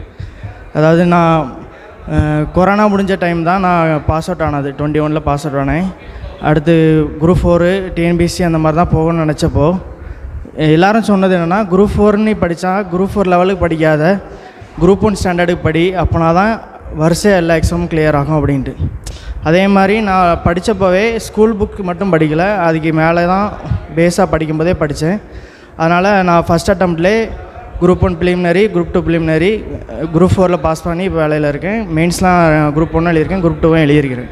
அதனால் நீங்கள் படிக்கும்போதே நிறையா படிங்க. முதல்ல பேஸ் படிக்கும் போச்சுலே நீ லோ லெவலில் தான் படிக்கணும் அப்படின்னு நினச்சி படிக்காதீங்க, அதிகமாக படிங்க. படிக்கிறப்போ என்னென்னா நீங்கள் டெய்லியும் படிக்கணும். இப்போது ஒரு நாள் நம்ம படிக்கிறது புக் எடுக்காமல் விட்டோம் அப்படின்னாலே அடுத்த நாள் புக் எடுக்கிறதுக்கு மனசே வராது. அதனால் நான் படிக்கும்போது என்ன நினைப்பேன்னா, டெய்லியும் படிக்கணும், டெய்லியும் படித்தா தான் இந்த வேலை அப்படிங்கிற மாதிரி எண்ணத்தில் இருக்கும். அக்கா சொன்ன மாதிரி இந்த வேலைக்கு நம்ம டெய்லியும் படிக்கணும் அப்படிங்கிற எண்ணம் நம்ம மனசுலேயே இருக்கணும். இப்போ நிறைய ஸ்கூல் ஸ்டூடெண்ட்ஸ் இருக்கீங்க, அதனால் அவங்களுக்கு என்னென்னா, நீங்கள் உங்கள் ஸ்கூல் புக்கே படிக்கலாம் படிச்சுட்டு, அது போக ஃப்ரீ டைமில் நீங்கள் நியூஸ் பேப்பர், ஆர்டிகிள்ஸ் அந்த மாதிரி நிறையா வாசிக்கலாம். ஏன்னா இப்போ வர கொஷின்ஸ் நீங்கள் புக்கில் படித்தாலுமே டைரக்ட் கொஷின்ஸாக இருக்கிறது கம்மி தான். இப்போ கரண்ட் அஃபேர்ஸ் ஓரியன்டாக நிறைய கேட்குறாங்க. இப்போ நார்மலாக ஒரு கொஷின் எழுதி அட்டன் பண்ணி பாஸ் பண்ணி போகிறவங்கள விட இப்போ என்ன எதிர்பார்க்குறாங்கன்னா, ஒரு நல்ல கிரிட்டிக்கல் திங்கிங் இருக்கிற ஒரு வேலைக்கு எடுக்கிறோம் அப்படிங்கிற எண்ணத்தோடு அவங்க கொஸ்டின் ஸ்டாண்டர்ட்லாம் அப்படி அந்த அளவுக்கு தெளிவாக செட் பண்ணுறாங்க. நார்மலாக நீங்கள் புக்கை படிச்சுட்டு போய் மக்கப் பண்ணிட்டு போய் நீங்கள் அட்டன் பண்ணுற மாதிரி இருக்காது. நீங்கள் புக்கை படித்தாலும் பேஸாக படித்தாலும் அதை தாண்டி நீங்கள் நியூஸ் பேப்பர், அது போக ஆர்டிகிள் நிறைய படித்தாதான் இப்போ வர்ற கொஷின்ஸை நீங்கள் யோசிச்சு போடுற மாதிரி இருக்கும். இப்போது நார்மலாக இப்போ ஸ்கூல் ஸ்டாண்டர்டில் கேட்பாங்கன்னா, இது என்ன, இப்போ இந்த நதியின் பேர் என்ன, இந்த நதி எங்கே ஓடுது, அந்த மாதிரி கேட்குற மாதிரி இல்லாமல் ஒரு சுற்றி வளர்ச்சி இப்போ கரண்ட் அஃபேர்ஸ் ஓரியன்டாக இந்த ப்ரெசண்ட்டாக என்ன ஒரு சிக்கல் நடக்குதோ அதை வச்சே நீங்கள் உங்கள் சிலபஸோட லிங்க் பண்ணி கேட்பாங்க. நீங்கள் அப்போ நீங்கள் நம்ம புக்கில் படித்த மாதிரியே இருக்கும், ஆனால் அட்டன் பண்ண முடியாது. ஏன்னா நம்ம கரண்ட் அஃபேர்ஸ் படித்தா தான், அதாவது நியூஸ் பேப்பர், ஆர்டிகிள்ஸ் அது சம்மந்தமாக படித்தா தான் நீங்கள் அட்டன் பண்ண முடியும். அதனால் டெய்லியும் நீங்கள் படிங்க, இந்த மாதிரி நிறைய ஆர்டிகிள்ஸ் படிங்க, கன்சிஸ்டன்சியாக படிங்க. அது போக நீங்கள் என்ன பண்ணணும்னா, படித்தா மட்டும் போதாது, டெஸ்ட்டு போடணும். நம்ம வீக்லி நீங்கள் கிளாஸ் வாரீங்கன்னா வீக்லியே டெஸ்ட்டு போடுவாங்க கண்டிப்பாக. இந்த டெஸ்ட்டு நீங்கள் கண்டிப்பாக அட்டன் பண்ணணும். அது எதுக்குன்னா, நீங்கள் படிச்சிருப்பீங்க, கான்ஃபிடெண்ட்டாக இருப்பீங்க, நம்ம இவ்வளோ மார்க் எடுத்துகிறோன்னு தோணும். ஆனால் நீங்கள் டெஸ்ட்டு போடும்போது கண்டிப்பாக ஃபஸ்ட் அட்டம்ப்டில் நிறைய மார்க் எடுக்க முடியாது. அந்த கொஸ்டின் ஸ்டாண்டர்டு கொஞ்சம் டிஃபிகல்ட்டாக இருக்கிற மாதிரி தான் உங்களுக்கு தோணும். நீங்கள் டெஸ்ட்டு போட கொஞ்சம் கொஞ்சமாக உங்கள் இம்ப்ரூவ்மெண்ட்டு தெரியும் உங்களுக்கு. அது எப்படி இம்ப்ரூவ்மெண்ட்டு தெரியும் அப்படின்னா, நீங்கள் தப்பு போடுறத வீட்டில் போய் கரெக்ஷன் பார்க்கணும். எதில் நம்ம தப்பு பண்ணியிருக்கோம், ஏன் தப்பு பண்ணியிருக்கோம் அப்படிங்கிறத கரெக்ஷன் பார்த்து அதை ரெக்டிஃபை பண்ணி, அதை தாண்டி என்ன அது சம்மந்தமாக படிக்க முடியுமோ அதை படித்து நீங்கள் வந்தீங்கன்னா தான் உங்களுக்கு கொஞ்சம் எஃபெக்டிவாக நீங்கள் படித்து அதாவது கொஞ்சம் கொஞ்சமாக முன்னே வர முடியுமே தவிர அதே லெவலில் ஸ்டாக்னண்ட்டாக நின்றக்கூடாது. நீங்கள் படிச்சுக்கிட்டே இருந்தாலும் போதாது, டெஸ்ட்டு போடணும், அதை ரெக்டிஃபை பண்ணணும், அது தாண்டி மறுபடியும் படிக்கணும். புக்கு மட்டுமே போதாது, அதாவது மெட்டீரியல்ஸ் மட்டுமே படித்தா போதாது, நியூஸ் பேப்பர், ஆர்டிகிள்ஸ்லாம் நிறைய வாசிக்கணும். அதாவது நீங்கள் நிறைய வாசிக்கணும், நிறைய டெஸ்ட் போடணும், அதில் ரெக்டிஃபை பண்ணணும். இதை நீங்கள் ரொட்டீனாக பண்ணிங்கன்னா கண்டிப்பாக நீங்கள் வச்சிடலாம். Thank you so much. இந்த இனிய மாலை பொழுதிலே தேர்வுக்கு தயாராகுவது எப்படி சம்பந்தமாக ஒரு சில கருத்துக்களை கூறுவதற்கு வருகை தருகிறார் நம்முடைய முதலூர் ஒய்பிஐ செயலரும் பொறுப்பாளருமான திரு கணேசன் அவர்கள். இவர்கள் நம்ம வேலைவாய்ப்பு துறை திருச்செந்தூரில் வேலை பார்த்துக்கிட்டு இருக்கார். அந்த டிபார்ட்மெண்ட்லேயே ஸ்டேட் கவர்மெண்ட் டிபார்ட்மெண்ட்டில் இங்கே வர்ற எல்லாருமே பெரிய பெரிய ஆட்கள், யாருமே சாதாரண ஆட்கள் கிடையாது. இதோடைய நோக்கம் என்ன, இது என்ன எல்லாங்கிறதையும் ஒவ்வொரு கட்டங்களில் நம்ம சொல்ல போகிறோம். அடுத்த நம்முடைய நிறுவன தலைவர் திரு ஜான் கென்னடி அவர்கள் வந்துக்கிட்டு இருக்காங்க. அதுக்கு முன்னாடி தேர்வுக்கு தயாராவது எப்படிங்கிறது சம்பந்தமாக ஒரு சில கருத்துக்களை திரு கணேசன் அவர்கள் வழங்குவார்கள். அரசாங்க வேலையில் மத்திய அரசாங்கம் பணி, மாநில அரசாங்கம், ஆசிரியர்கள், இப்படி பல விதங்கள் இருக்குது. அது எல்லாத்தையும் உங்களுக்கு ரமேஷ் ராமலிங்கம் சார் என்ன செய்வாங்க, க்ளீனாக எக்ஸ்பிளைன் பண்ணிடுவாங்க. இப்போ நான் அதை எக்ஸ்பிளைன் பண்ண போகிறதில்ல. சரியா, 3 குரூப் பீப்புள் இருக்கிறீங்க, ஸ்கூல் இருக்கிறீங்க, காலேஜ் இருக்கிறீங்க, முடித்தவங்க. சரியா, 3 பேருக்கும் ஏற்ற மாதிரி பொதுவாக ஒரு போட்டித் தேர்வுக்கு ப்ரிப்பேர் பண்ணணும்னா என்ன செய்யணும், டெய்லி ரொட்டீன் என்ன, எப்படி படிக்கணும், ஹவு டு ஸ்டடி, அதை தான் நான் என்ன செய்ய போகிறேன், சொல்லித்தர போகிறேன். சரியா, ஸ்கூல் ஸ்டூடெண்ட்ஸுக்கு நான் சொல்கிற ஒரு அட்வைஸ் என்னென்னா, உங்களுக்கு கொடுக்கப்பட்ட பாடத்தை சின்சியராக என்ன செய்யுங்க, படிங்க. சரியா? காலேஜ் முடிச்சுட்டு போட்டித் தேர்வுக்கு படிக்கிறதுக்கு எல்லாரும் யூஸ் பண்ணுற புக்கு என்ன புக்கு தெரியுமா? School book. 6ஆப்லேருந்து 12ஆப் வரை உள்ள ஸ்கூல் புக். ஸ்கூல் புக் கிடைக்குமா, ஸ்கூல் புக் கிடைக்குமான்னு என்ன செய்கிறாங்க, தேடி தேடி அலையிறாங்க. அதனால் பள்ளி மாணவர்கள் நீங்கள் 8th படித்தாலும் சரி, 9th படித்தாலும் சரி, 10th படித்தாலும் சரி, 11th படித்தாலும் சரி, 12th படித்தாலும் சரி, Tamil, English, maths, science, social அல்லது மேக்ஸ், பயாலஜி, பியூர் சயின்ஸு எந்த குரூப்பாக இருந்தாலும் சரி, உங்கள் ஸ்கூல் பாடத்தை எப்படி படிங்க, நல்லா படிங்க. அது உங்களுக்கு தாராளமாக என்னது போதும். இவ்வளோ தான் உங்களுக்கான அட்வைஸ். சரியா? இனி பொதுவாக சில காரியங்களை சொல்லும்போது நீங்கள் அதை நோட் பண்ணிக்கோங்க. சரியா? ஸ்கூல் முடிஞ்சு 2வது குரூப் யார்? காலேஜ். காலேஜ் படிக்கிறவங்க நீங்கள் ஆர்ட்ஸ் அண்ட் சயின்ஸாக இருந்தால், ஆர்ட்ஸ் அண்ட் சயின்ஸ் டிகிரியாக இருந்தால், நான் என்ன சொல்ல வரேன்னா, physics, chemistry, economics, political science, history, Tamil இந்த மாதிரி டிகிரியாக இருந்தால் அந்த டிகிரி எக்ஸாமுக்கு ரொம்ப ரொம்ப எப்படி இருக்கும், யூஸ்ஃபுல்லாக இருக்கும். சரியா? எக்கனாமிக்ஸ், ஹிஸ்ட்ரிலாம் ரொம்ப வேல்யூ காம்படிட்டிவ் எக்ஸாம். அதனால் அந்த டிகிரியில் நீங்கள் படிக்கிற பாடத்தை எப்படி செய்யணும், சூப்பராக படிக்கணும். சரியா? நீங்கள் படிச்சுட்ருக்கிற உங்கள் ஆர்ட்ஸ் டிகிரி அது எக்ஸாமுக்கு யூஸ்ஃபுல்லாக இருந்ததுன்னா நீங்கள் அதை நல்லா என்ன செய்யணும், தரவாக படிச்சுட்டு அது போக மீதி என்னென்ன போர்ஷன்லாம் வரும் அப்படிங்கிறத நீங்கள் பார்த்து என்ன செய்யணும், கவர் பண்ணணும். ஒருவேளை இந்த டிகிரிலாம் இல்லாமல் ஒருவேளை இன்ஜினியரிங் இந்த மாதிரி இருந்தால் நீங்கள் இன்ஜினியர் உங்கள் டிகிரியே நீங்கள் முடிக்கணும். டிகிரி முடித்தா தான் சில எக்ஸாமே என்ன செய்ய முடியும், எழுத முடியும். அங்கே அரியர் வச்சுட்டு இங்கே நான் போட்டித் தேர்வுக்கு படிக்க வரேன்னு என்ன செய்யக்கூடாது, பண்ணக்கூடாது. அது சரியா? ரொம்ப முக்கியம். நீங்கள் அந்த டிகிரியை முடிக்கிறதுக்குரிய வேலையை கரெக்டாக பார்க்கணும். ப்ளஸ் எக்ஸ்ட்ரா இருக்கிற டைமில் நீங்கள் இந்த காம்படிட்டிவ் தேர்வுக்கு நீங்கள் என்ன செய்யணும், ப்ரிப்பேர் பண்ணணும். கண்டிப்பாக டைம் இருக்கும் காலேஜை பொறுத்தவரையில். சரியா? நம்ம தான் பொதுவாக செமஸ்டர் லீவ்லேயும் சரி, ஸ்டடி லீவ்லேயும் சரி புக்கே எடுக்கிறது இல்லையே. அதனால் அந்த அரியர் வைக்கிறதுலாம் ரொம்ப கெத்து, அரியர் வச்சா தான் பெருமை, இப்படிலாம் சொல்லி என்ன செய்யக்கூடாது, லைஃப் என்ன செய்யக்கூடாது, வீணடிக்கக்கூடாது. அதெல்லாம் ஒரு பெரிய ஏமாற்று வேலை. அதனால் அரியரே இருக்கக்கூடாது, கிளியர் பண்ணிடுங்க. இருந்தாலும் நீங்கள் காலேஜ் படிக்கும்போதே உங்கள் டிகிரியை நல்லா படிங்க. ப்ளஸ் காம்படிட்டிவ் தேர்வுக்கு என்ன செய்யுங்க, ப்ரிப்பேர் பண்ணுங்கள். டிகிரி முடித்தவங்க சரியா? நீங்கள் உங்களுக்கு பொதுவாக ஒரு போட்டித் தேர்வுக்கு எப்படி ப்ரிப்பேர் பண்ணணும், பொதுவான உங்கள் மைண்ட் செட் எப்படி இருக்கணும்னு சொல்லிவிட்டு 5 விஷயங்கள், 5 விரல் மாதிரி 5 விஷயங்கள் சொல்லித்தர போகிறேன். 5ம் டீங்கிற வார்த்தையில் என்ன செய்கிறேன், சொல்லித்தரேன். என்ன வார்த்தையில்? டீ. சரியா? First of all taste your study. என்னது? Taste your study. அதாவது படிக்கிறத எப்படி படிங்க, விரும்பி படி, டேஸ்ட் பண்ணி படிங்க. என்றைக்குமே நீங்கள் நான் உறுதியாக சொல்கிறேன், ஐயோ வீட்டில் அனுப்பி விட்டாங்க, அறிவிப்பு கொடுத்துட்டாங்க, இந்த அக்கா கூப்பிட்டாங்க, இப்படி வேண்டா வெறுப்புக்கு நீங்கள் புக் எடுத்திங்கன்னா அந்த வண்டி ரொம்ப நாள் என்ன செய்யாது, ஓடாது. உறுதியாக சொல்கிறேன். யார் விரும்பி படிக்கிறாங்களோ அவங்களால மட்டும்தான் இந்த ஃபீல்டில் என்ன செய்ய முடியும், நிலச்சி நிற்க முடியும். சரியா? நீங்கள் அப்போல்லாம் நீங்கள் யோசிக்க வேண்டியது உங்கள் அம்மா அப்பாவை யோசிச்சு பாருங்கள். உங்களை கஷ்டப்பட்டு படிக்க வைக்கிறாங்க, அப்படி தானே? அதுக்காக அவங்க எவ்வளோ கஷ்டப்படுறாங்க, எவ்வளோ கடன் வாங்கியிருக்காங்க. 150 வருஷத்துக்கு முந்தி இப்படி படிக்கிற வாய்ப்பு எல்லாருக்கும் என்ன செய்யாது, நான் முதல்ல சொன்னேன், அப்படி வாய்ப்பே கிடையாது. யோசிச்சு பாருங்கள். அப்படி ஒரு வாய்ப்பு இருந்துச்சுன்னா படிக்காமல் இருந்தோன்னா நம்ம எப்படி இருப்போம், ஒரு நாகரிகம் இல்லாமல் ஒரு இன்டீசெண்டாக இருப்போம், அப்படி தானே? ஸோ நமக்கு இப்படி ஒரு வாய்ப்பு என்ன செஞ்சுருக்கு, கிடச்சிருக்கு. ஸோ அரேஞ்ச் பண்ணவங்க இவ்வளோ பொறுப்பு எடுக்கிறாங்க. ஸோ இதெல்லாம் நீங்கள் உட்காந்து என்ன செய்யணும், யோசிக்கணும். இந்த யங் ஸ்டேஜ் தான் படிக்கிறதுக்கான என்னது ஸ்டேஜ். 60 வயசுக்கு பிறகு உட்காந்து போட்டி தேர்வு ப்ரிப்பேர் பண்ண முடியுமா? விரும்பினாலும் என்ன செய்ய முடியாது, பண்ண முடியாது. 16 என்ன செய்யணும், ப்ரிப்பேர் பண்ணணும். 5 விளையலைன்னா அது 50 என்ன செய்யாது, விளையாது. இப்போ கஷ்டமாக இருந்தாலும் உங்களுக்கு பின்னாட்கள் எப்படி இருக்கும், அது டேஸ்ட்டாக இருக்கும். சரியா? உங்கள் வாழ்க்கையே அது மாற்றி போட்டோம். நான் சொன்ன போல் ஒரு தலைமுறை மாற்றத்தை ஏற்படுத்தும். ஒரு பழமொழி சொல்லுவாங்க, மூத்தோர் சொல்லும் முதுநெல்லிக்கனியும் முன்னே கசக்கும் பின்னே இனிக்கும். நெல்லிக்காய் சாப்பிட்ருக்கீங்களா? பெரிய நெல்லிக்காய், மலை நெல்லிக்காய்ன்னு சொல்லுவாங்க. முதல்ல வாயில் வச்சோன்னே என்ன செய்யும், கசக்கும். பிறகு உள்ளே போகும்போது எப்படி இருக்கும், இனிக்கும். அதை சாப்பிட்டுட்டு ஒரு தண்ணி குடிச்சு பாருங்கள், அவ்வளோ டேஸ்ட்டாக அது என்ன செய்யும், இருக்கும். அதே போல் இப்போ உங்களை படின்னு சொல்கிறது உங்களுக்கு கசப்பாக இருந்தாலும் நீங்கள் உண்மையிலே டேஸ்ட் பண்ணி படிச்சிங்கன்னா உங்கள் வாழ்க்கை எப்படி மாறும், இனிப்பாக மாறும். அதனால் எந்த புக்கு எடுத்தாலும் சரி நீங்கள் அதை எப்படி எடுக்கணும், சந்தோஷத்தோடு என்ன செய்யணும், எடுக்கணும். சரியா? நான் இதை மேலே படித்து ஒரு நல்ல நிலைமைக்கு போகிறேன், இதை நான் தெரிஞ்சுக்கணும், இதை நான் அச்சீவ் பண்ணணும் அப்படிங்கிற ஒரு ஆசையாக நீங்கள் என்ன செய்யணும், புக்கு எடுக்கணும். சரியா? இப்போ நான் உங்களுக்கு சில டிப்ஸ் சொல்லி தரேன். சரியா? இப்போ ராத்திரி 11 மணி 12 மணிக்கு போல் தூங்குறீங்கன்னு வச்சுக்கோங்க. ஒரு உதாரணம், அடுத்த நாள் காலையில் 4 மணிக்கு உங்களுக்கு தூத்துக்குடி ஏர்போர்ட்டில் ஃப்ளைட்டு. எத்தனை மணிக்கு? 4 மணிக்கு விடிய காலம். வாழ்க்கையில் முதல் முறையாக ஃப்ளைட்டில் ஏற போகிறீங்க. 4 மணிக்கு ஃப்ளைட். சரியா? ராத்திரி உங்கள் வீட்டில் சொல்கிறாங்க சீக்கிரம் தூங்கிடுண்டு. உங்களுக்கு தூக்கம் வராது. 12 மணிக்கு படுப்பீங்க. 4 மணிக்கு ஃப்ளைட்டு. 3 மணிக்கு நீங்கள் கிளம்பணும். சொங்கி மாதிரி எழும்புவீங்களா, உற்சாகமாக எழும்புவீங்களா? ஏன்? ஃபஸ்ட் டைம் ஃப்ளைட், தூக்கமாவது மண்ணாங்கட்டியாவது அப்படின்னு தூக்கி போட்டு அந்த உற்சாகம் வரும். அப்படி தானே? பைக்கில் போகிறீங்கன்னா வண்டி சர்ன்னு என்ன செய்யும், 120 தாண்டி என்ன செய்யும், திருக்கும். இல்லைன்னா என்ன செய்யாது, அவ்வளோ ஒரு மகிழ்ச்சி.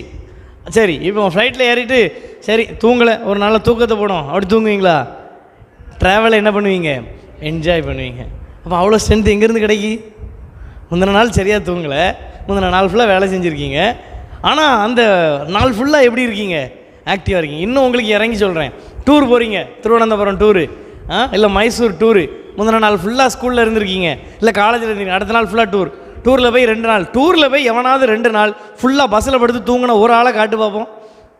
காட்ட முடியுமா? எங்கேருந்து வருது ஸ்டெமினா, ஸ்ட்ரென்த்து எல்லாம் எங்கேருந்து வருது? மனசு தான் காரணம். சரியா? இதுதான் பிரச்சனை. புரியுதா உங்களுக்கு? என்ன சாக்கு புக்கு சொல்கிறோம், தலைவலிக்கு தைலம் போடு. இது டூர் போகும்போது தலைவலிக்க மாட்டேங்கி, அப்போ தைலம் தேவைப்படாதோ? காரணம் என்னென்னா உங்கள் மைண்ட். புரியுதா புரியலையா? யோசிச்சு பாருங்கள். ஹியூமன்கிறது ஒரு சாதாரண கிரியேஷன் கிடையாது, best creation. It is equal to God. Human அவ்வளோ பெரிய கிரியேஷன். சரியா? தூங்காமலே 3 நாள் கூட நம்மளால் என்ன செய்ய முடியும், வித்தவுட் டிப்ரெஷன் எல்லாம் ஒர்க் பண்ணக்கூடிய அளவுக்கு கெப்பாசிட்டி யார்கிட்ட இருக்குது? மைண்டு தான் காரணம். அதான் சொல்கிறேன், மைண்டை மாற்றுங்க. Taste your study. ஸ்கூலாக இருந்தாலும் சரி, காலேஜாக இருந்தாலும் சரி, காம்படிட்டிவாக இருந்தாலும் சரி, நீங்கள் படிக்கிற படிப்பை விரும்பி என்ன செய்யுங்க, படிங்க. சரி, எவ்வளோ கஷ்டப்பட்டு முன்னோர்கள் கொடுத்துருக்குறாங்க, எவ்வளோ கஷ்டப்பட்டு அப்பா அம்மா வேகாத வெயிலில் நின்று வேலை செஞ்சு ஃபீஸை கட்டுறாங்க, ட்ரெஸ்ஸை வாங்கி தந்திருக்காங்க. நான் என்ன செய்யணும், படித்து அவங்களுக்கு என்ன வாங்கி கொடுக்கணும், நல்ல பேர் வாங்கி கொடுக்கணும். தந்தை மகன் தந்தை காற்றும் உதவி இவன் தந்தை என்னோட்டான் கொல்லினும் சொல். சரியா? ஈன்ற பொழுதின் பெரிதுவக்கும் தன் மகனை சான்றோன் என கேட்ட தாய். நீ படித்து நாளைக்கு ஒரு வேலைக்கு போகும்போது உங்கள் அம்மா அப்பாவை பார்த்து இவங்க பையன்தான் இது இந்த போஸ்ட்டில் இருக்காங்கிறது அது எவ்வளோ பெரிய ஒரு இது. ஸோ அதெல்லாம் வேணும்னா உங்கள் ஸ்டடியை நீங்கள் என்ன பண்ணணும், டேஸ்ட் பண்ணணும். சரியா? நம்பர் 1. 2வது T, டெஸ்ட்டை ஃபாலோ பண்ணணும். 2வது T என்னது, டெஸ்ட். சரியா? படிப்புக்கு நம்மளை மெருகூட்டக்கூடியது, நம்மளை டார்கெட்டை அச்சீவ் பண்ணக்கூடிய 2வது ஒரு பெரிய விஷயம் என்னென்னா டெஸ்ட். சரியா? பொதுவாக இந்த எக்ஸாம் டெஸ்ட்டுனாலே ஸ்கூலாக இருந்தாலும் சரி, காலேஜாக இருந்தாலும் சரி, நமக்கு ஆட்டோமேட்டிக்காக என்ன வந்துடும், பயம். ஐயையோ டெஸ்ட்டு, ஐயையோ டெஸ்ட்டு. சரியா? இந்த பயத்தை முதல்ல என்ன பண்ணிடுங்க, விட்டுருங்க. சரியா? டெஸ்ட்டு வந்து நம்மளை வந்து என்ன செய்யக்கூடியது, இம்ப்ரூவ் பண்ணக்கூடியது. ஸோ இப்போ இங்கே நம்ம கிளாஸ்க்கு வரீங்கன்னா, நீங்கள் கிளாஸ் வரும்போது இங்கே வாரந்தோறும் என்ன நடக்கும், டெஸ்ட் நடக்கும். OMR கொடுத்து டெஸ்ட் போட வைப்போம். சரியா? ஒரு வேளை படிச்சிருக்க மாட்டீங்கன்னு வச்சுக்கிடுவோம். ஒரு உதாரணத்துக்கு சொல்கிறேன், ஒரு 5 நாள் வேலை இருந்திருக்கும், இல்லை ஏதோ கல்யாணம் நடந்து படிச்சிருக்க மாட்டீங்க. உடனே என்ன பண்ணுறது, படிக்கலை, டெஸ்ட்டுக்கு போகலை. ஏங்க ஒரு விஷயம் தெரிஞ்சுடுங்க, TNPSC கவர்மெண்ட் எக்ஸாம்லாம் படிக்கிறது ஒரு பெரிய கடல். ஒரு நாளும் ஒருத்தனை என்ன செய்ய முடியாது, படித்து முடிக்க முடியாது. ஒன்றும் இல்லை, விடுதலை போராட்டத்தில் தமிழகத்தின் பங்கு இப்படின்னு ஒரு டாபிக் இருக்குது. அந்த டாப்பிக்கை 100 புக்கு இருக்குது. 100 புக்கை எவனால் ரெஃபர் பண்ண முடியுமா? முடியாது. ஒரு மெட்டீரியலாக ஒன்று படிப்போம், அவ்வளோதான் படிக்க முடியும். அது ஸ்டேட் ஃபஸ்ட் ரேங்க் வாங்கினவனே அவ்வளோதான் என்ன செய்வான், படிப்பான். ஆனால் வந்து என்ன பண்ணுவான், டெஸ்ட் ப்ராக்டிஸ். எக்காரணம் கொண்டோம் கிளாஸுக்கும் டெஸ்ட்டுக்கோ அன்வான்டாக என்ன எடுக்கக்கூடாது, லீவ் எடுக்கக்கூடாது. சரியா? காலேஜாக இருந்தாலும் சரி, ஸ்கூலாக இருந்தாலும் சரி, நீங்கள் படிக்கிறவங்களாக இருந்தாலும் சரி, உங்கள் காலேஜ் டெஸ்ட்டில் இதுதான் ரூல், உங்களுக்கு உங்கள் ஸ்கூல் டெஸ்ட்டில் உங்களுக்கு என்னது, இதுதான் ரூல். சரியா? டெஸ்ட்டை டெய்லி வாரந்தோறும் நீங்கள் என்ன பண்ணணும், ப்ராக்டிஸ் பண்ணணும், சின்சியராக பண்ணணும். வீக்லி டெஸ்ட்டை என்ன டெஸ்ட் மாதிரி நினச்சி போடணும், TNPSC டெஸ்ட்டு. உங்கள் ஸ்கூலில் உங்கள் மந்த்லி டெஸ்ட்டை எப்படி எழுதணும், பப்ளிக் எக்ஸாம் எழுதுகிறேன் அப்படின்னு. சரியா? குவார்ட்டர்லி எக்ஸாமை எப்படி எழுதணும், பப்ளிக் எழுதுகிறேன். அந்த நினைப்பில் நீங்கள் அதை என்ன செய்யணும், அப்ரோச் பண்ணணும். காலேஜில் அதே மாதிரி தான், வீக்லி டெஸ்ட்டு, பீரியாடிக்கல் டெஸ்ட்டை எப்படி எழுதணும், செமஸ்டர் எழுதுகிறேன் அப்படிங்கிற மைண்டில் நீங்கள் என்ன செய்யணும், டெஸ்ட்டை வந்து என்ன செய்யுங்க, விரும்பி நீங்கள் டெஸ்ட் என்ன செய்யணும், போடணும். டெஸ்ட்டு தான் நம்ம என்ன படிச்சிருக்கோங்கிறதுக்கான என்னது ஒரு எவிடன்ஸ். அதை பார்த்தா நம்ம என்ன செய்ய முடியும். நீங்கள் படிச்சிருக்க மாட்டீங்க, ஆனால் ஜாலி மைண்டில் டெஸ்ட் எழுதியிருப்பீங்க, OMR ஷேட் பண்ணியிருப்பீங்க, உங்களுக்கு மார்க் என்ன பண்ணியிருக்கோம், நிறையா வந்திருக்கும். பார்த்தாலே உங்களுக்கு எப்படி இருக்கும், சந்தோஷமாக இருக்கும். படிக்காமலே இவ்வளோ வந்துட்டு, அப்போ படித்தா இன்னும் கொஞ்சம் போடலாம். சரியா? நல்லா தெரிஞ்சு வச்சுக்கோங்க, சந்தோஷமான மனநிலையோட எதை அணுகணும், டெஸ்ட்டை வந்து அணுகணும். பயந்துட்டீங்கன்னா நீங்கள் வந்து என்ன பண்ணிடுவீங்க, கோட்டை விடுவீங்க. தெரிஞ்ச கொஸ்டின் என்ன பண்ணிட்டு வருவீங்க, தப்பு பண்ணிட்டு வருவீங்க. சரியா? ஒரு சின்ன கதை சொல்கிறேன். ஃபுட்பால் மேட்ச் பார்ப்பீங்களா? பார்க்க மாட்டீங்க. சரியா? பப்ஜியில் ஆடுவீங்களான்னு கேட்டால் என்ன செய்வீங்க, தலையாடுவீங்கன்னு நினைக்கிறேன். இந்த தலைமுறை அப்படி தான் இருக்குது. சரி விடுங்க, ஒன்றும் பிரச்சனை இல்லை.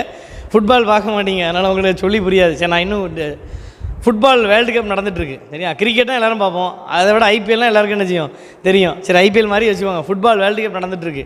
42 டீம் விளையாடுறாங்க. சரியா? அதில் நாக் அவுட் மேட்ச் ஒன்று நடந்தது போன வாரத்தில். அதில் வந்து ஒரு பெரிய கண்ட்ரி, சரியா, அந்த கண்ட்ரிக்கு பேர் ஜெர்மனி. 8 தடவை ஃபைனல் போயிருக்கிறாங்க, 4 தடவை வேர்ல்டு சாம்பியன், 13 தடவை செமிஃபைனல், 17 தடவை குவார்ட்டர் ஃபைனல்.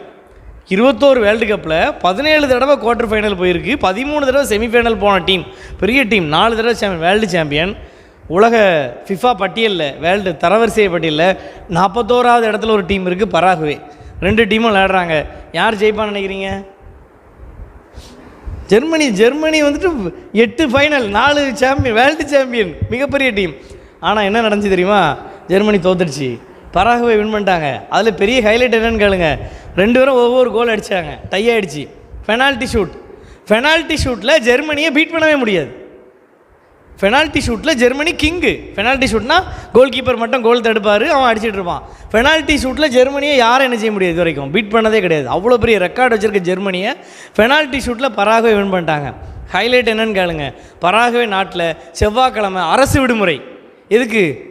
ஒரு வெற்றி பெற்றதுக்கு, வேர்ல்டு கப் ஜெயிக்கலை, ஜெர்மனியை வின் பண்ணதுக்கு ஒரு நாட்டுக்கு தேசிய விடுமுறை. அப்போ எந்த அளவுக்கு அவங்களுடைய வெற்றி முக்கியம்னு பாருங்கள். ஒரு சின்ன டீம் வின் பண்ணிட்டாங்க. அப்போ காரணம் என்னென்னா, பத்திரிக்கையில் சொல்கிறான், ஜெர்மனி கூட விளையாடுறோங்கிற பயமே யாருக்கு இல்லை, பராகுவேக்கு இல்லை. வந்தால் வருது, போனால் போகுதுன்னு விளையாண்டதுனால என்ன பண்ணிட்டாங்க, ஜெயிச்சிட்டாங்க. ஏனோ தானோன்னு இருக்கக்கூடாது.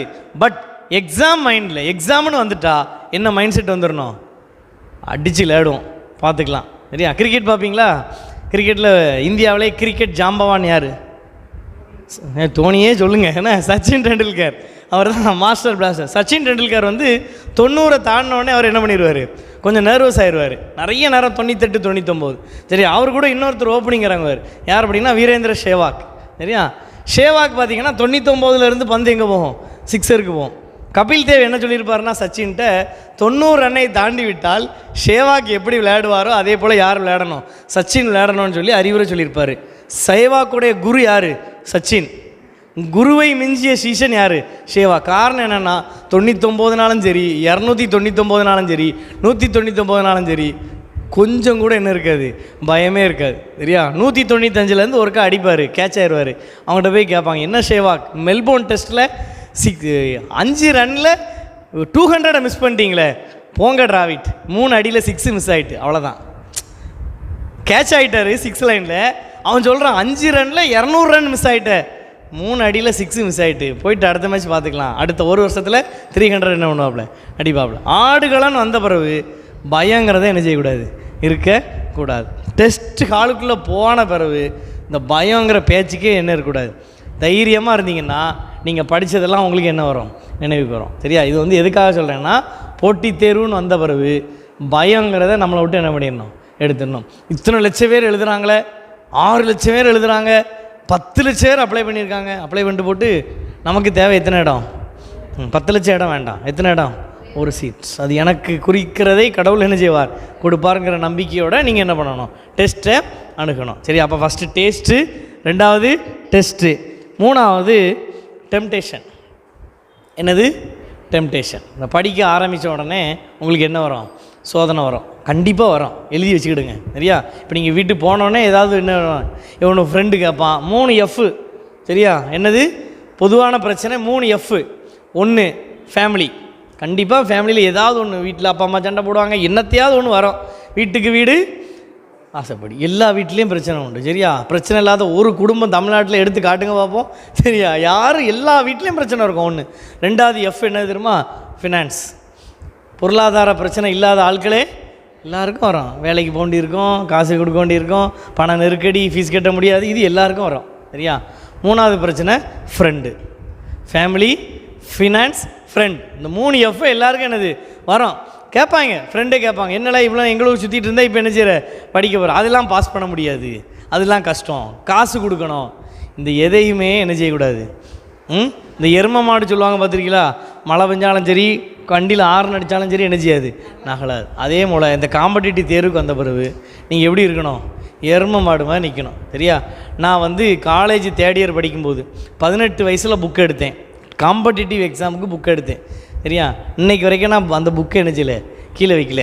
இப்போவும் நான் என்ன பண்ணிகிட்ருக்கேன், குரூப் 1 எக்ஸாம் ப்ரிப்பேர் பண்ணிகிட்ருக்கேன். 4 தடவை மெயின்ஸ் எழுதியிருக்கேன். எத்தனை தடவை எழுதியிருக்கேன்? 4 தடவை. ப்ரிலிம்ஸ் 4 தடவை பாஸ் பண்ணி மெயின்ஸில் 4ஆவது தடவை வெளியே வந்திருக்கேன்.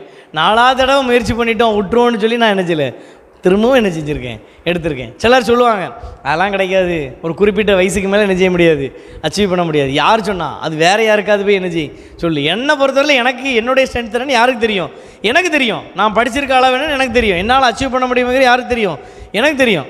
எங்கள் சொந்தக்காரர் கூட ஒருத்தர் ஒரு நாள் வந்தார். சரியா? நான் ஃபெயில் ஆகிட்டேன் உடனே என் பையன், என்னுடைய சன் கால்டுவெல், அப்போ கால்டுவெல் தான் இனி கலெக்டரு அப்படின்னு சொல்கிறாரு. ஸோ நமக்கு அது ஒரு வூண்டிங் வேர்ட்ஸ் தான். இப்போ நான் கலெக்டர் இல்லையா, யார் கலெக்டரா, என் பையன் தான் கலெக்டர். என் பையன் கலெக்டருக்கு மேலே போட்டு அதை பற்றி எனக்கு கவலை இல்லை, அது சந்தோஷம்தான்.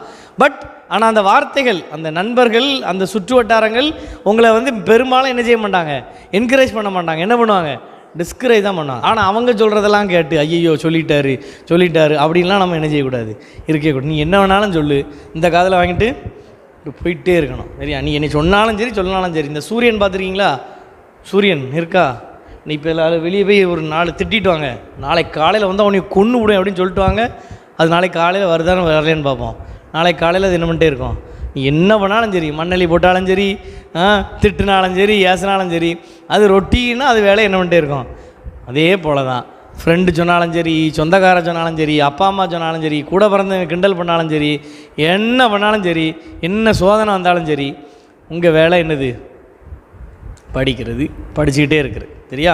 சிலருக்கு 3 மாதம், சிலருக்கு 3 வருஷம், சிலருக்கு 4 வருஷம். என் நண்பன் 6 வருஷம் படித்து பாஸ் ஆனவனும் எனக்கு தெரியும், 3 மாதத்தில் பாஸ் ஆனவளும் எனக்கு தெரியும், 6 வருஷம் பாஸ் ஆனவங்களும் எனக்கு என்ன செய்யும், தெரியும். ஸோ அதனால் அவன் 6 வருஷம் படிச்சிருக்கானே, அப்போ நமக்குலாம் அவ்வளோ முடியாதுன்ட்டு போகக்கூடாது.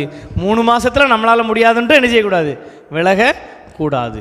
ஸ்ட்ராங்காக அந்த ஃபீல்டில் என்ன செய்யணும், நிற்கணும். டெம்டேஷனுக்கு என்ன செய்யக்கூடாது, இடம் கொடுக்கக்கூடாது. சரி, அடுத்தது நிறையா ஸ்கூல் காலேஜ் இருக்கிறனால உங்களுக்கு கைண்டாக ஒரு அட்வைஸ் பண்ணுறேன். உங்களுக்கு வர டெம்டேஷன் ஆப்போசிட் செக்ஸ் கூட உள்ள அன்வான்ட் ரிலேஷன்.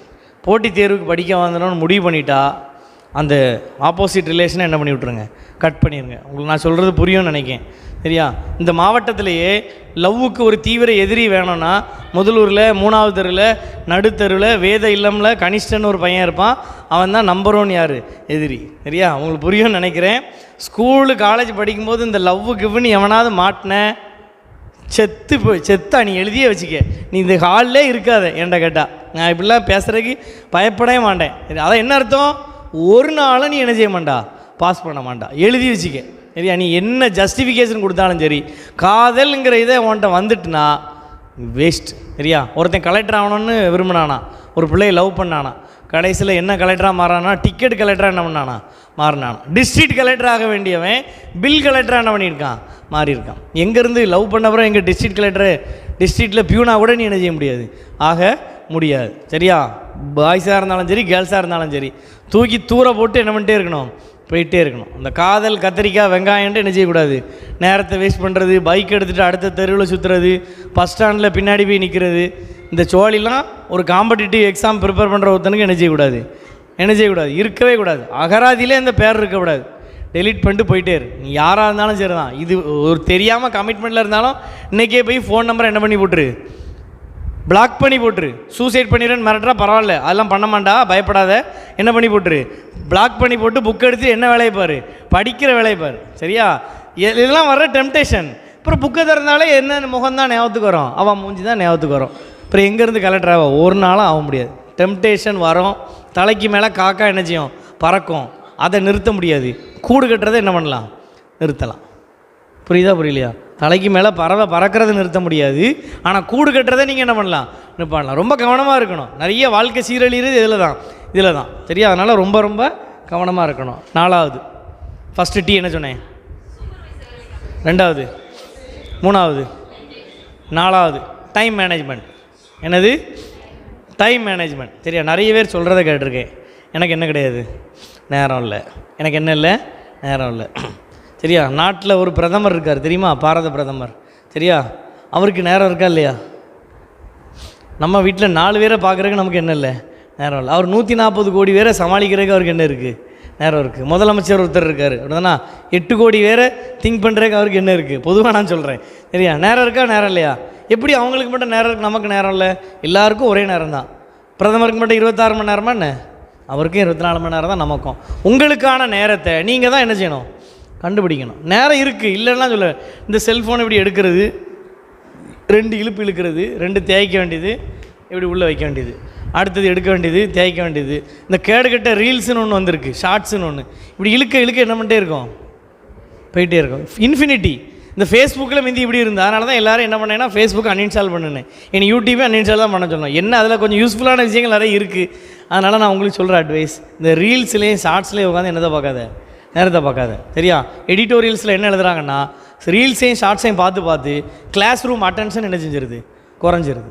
சீரியஸாக நான் சொல்கிறேன். பார்க்கனா வீடியோ பாரு, நல்ல கிளாஸ் வீடியோ பாரு, பொதுவான நல்ல ஸ்பீச் இருந்தால் கேளுங்க. வீடியோஸ் ஒரு 1/2 மணி நேரம் 3/4 மணி நேரம் 30 செகண்ட் பார்த்து தேய்ச்சி நேரம் ஃபுல்லாக எதில் போயிடும், மொபைலில். உங்களுடைய டைம் கொல்லி, டைம் கில்லர் என்னது தான், ஃபோனு தான். மொபைலை கரெக்டாக படிக்கிறதுக்கு மட்டும் என்ன செய்யணும், யூஸ் பண்ணிவிட்டு பேசுகிறதுக்கு யூஸ் பண்ணி என்ன வச்சிடணும், தூர வச்சிடணும். இந்த ஹாய் போட்டு கான்வர்சேஷனை வளர்க்குறது, ஹாய் தான் போடுவா, நேரம் என்ன பண்ணிடும், 3/4 மணி நேரம் அவுட்டு. நீ நினச்சா அந்த 3/4 மணி நேரத்தில் ஒரு 10 பக்கம் என்ன பண்ணியிருக்கலாம், படிச்சிருக்கலாம். இதெல்லாம் நம்ம தான் என்ன செய்யணும், கண்ட்ரோல் பண்ணணும். நமக்கு கண்ட்ரோல் பண்ண முடியும். ஆனால் நம்ம பழியை யார் மேலே தூக்கி போடுவோம், அடுத்தல் மேலே. ஒன்றும் வேண்டாம், ஒரு சின்ன எக்ஸாம்பிள் சொல்கிறேன் சரியா. வீட்டில் உங்கள் அண்ணன் தம்பி அக்கா தங்கச்சி கோவம் வருது, கோவம் வந்து டப்புன்னு என்ன பண்ணிட்டீங்க, அடிச்சிட்டிங்க சரியா. ஒரு எக்ஸாம்பிள், பைக்கில் போகிறீங்க, வேகமாக போகிறீங்க, போலீஸ் பிடிச்சிட்டாரு சரியா. போலீஸ் பிடிச்சார், ஹெல்மெட் இல்லை, வேகமாக ஒரு அர்ஜெண்ட்டாக போகிறீங்க, பிடிச்சாரு. கோவம் வருமா வராதா? உண்மையை சொல்லணும். வேகமாக ஒரு அர்ஜெண்ட்டாக போகிறீங்க, போலீஸ் கோவம் வருமா வராதா? அடிச்சிருவீங்களோ? அடிச்சிருவீங்களோ? அடிச்சு தான் பாரு, அடுத்து இடுப்பெலும்பு இருக்கா இல்லையான்னு. அப்போ அங்கே எப்படி கட்டுப்பாடு வருது?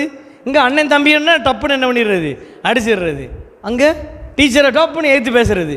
அங்கே பேசி பாரு போலீஸ்ட்டு பல்லு நெஞ்சிரும், உடஞ்சிரும். அப்போ தெரியுதில்ல எங்கே கண்ட்ரோல் பண்ணணும், எங்கே கண்ட்ரோல். நான் தான் சொல்கிறேன், அவ்வளோ பெரிய செல்ஃபீல் யார்கிட்ட இருக்குது.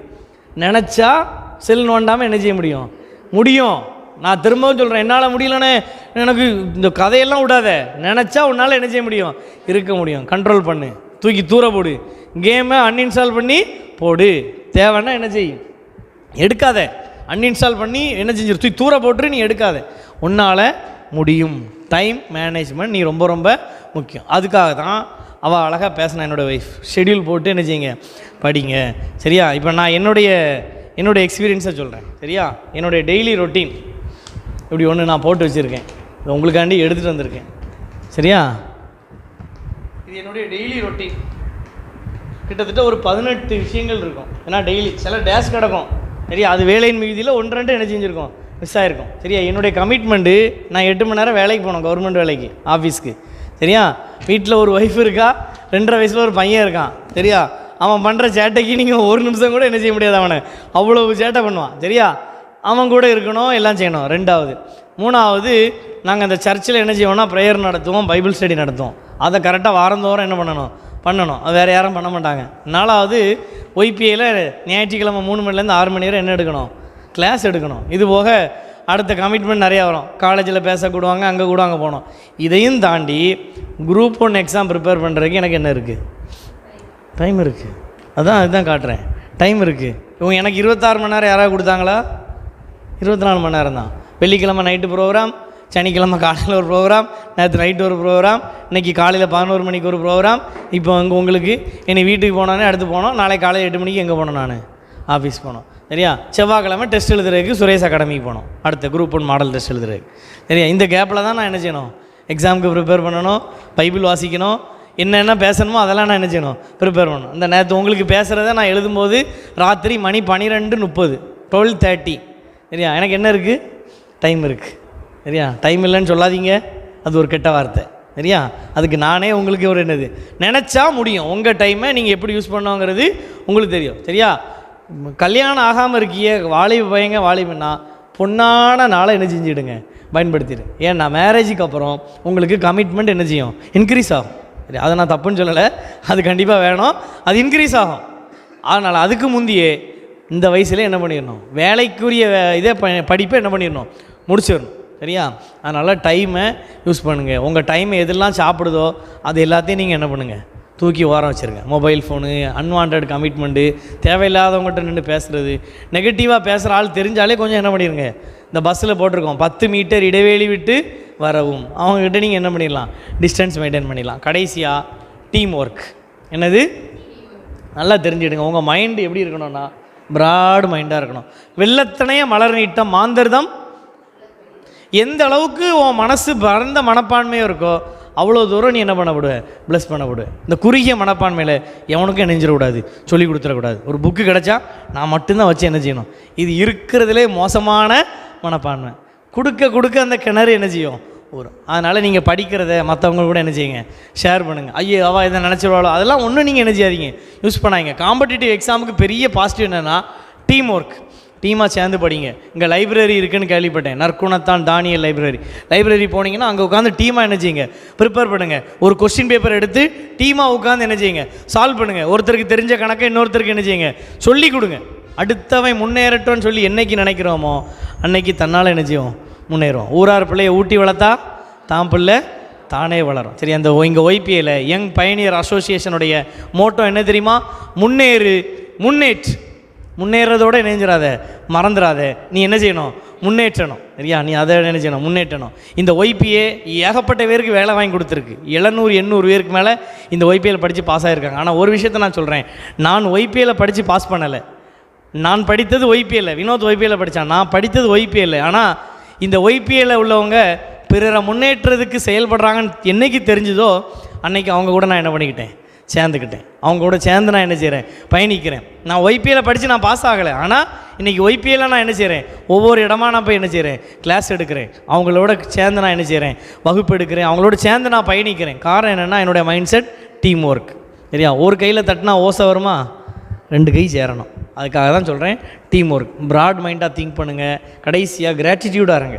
நன்றி உள்ளவங்களாம் என்ன செய்யுங்க, இருங்க. உங்கள் பெற்றோருக்கு, உங்களை படைத்த கடவுளுக்கு, இப்படிலாம் உங்களுக்கு கோச்சிங் கொடுக்குற உங்களுடைய நிர்வாகிகளுக்கு, ஒய்பிஏ யாரெல்லாம் உங்கள் முன்னேற்றத்துக்கு வழிவகுக்கிறாங்களோ அவங்களுக்கு நீங்கள் எப்படி இருக்கணும், ஃபெய்த்ஃபுல்லாக இருக்கணும். நன்றி உள்ளவங்களாம் நீங்கள் என்ன செய்யணும், இருக்க வேண்டியது அவசியம். சரியா? இன்றைக்கும் எனக்கு ஜான் கென்னடி சார், ரமேஷ் அண்ணே, ஸோ இவங்களாம் அவங்களுக்கு இன்றைக்கும் நான் நன்றி உள்ளவங்களாக இருக்கணும்னு எப்போவுமே என்ன செய்வேன், நினைப்பேன். சரியா? ஏன்னா எங்கேயோ இருந்து தேடி வந்து எங்களுக்காக என்ன பண்ணிட்டு போகிறாங்க, சொல்லி கொடுத்து எங்களை உருவாக்கிட்டு போகிறாங்க. அப்படி தானே?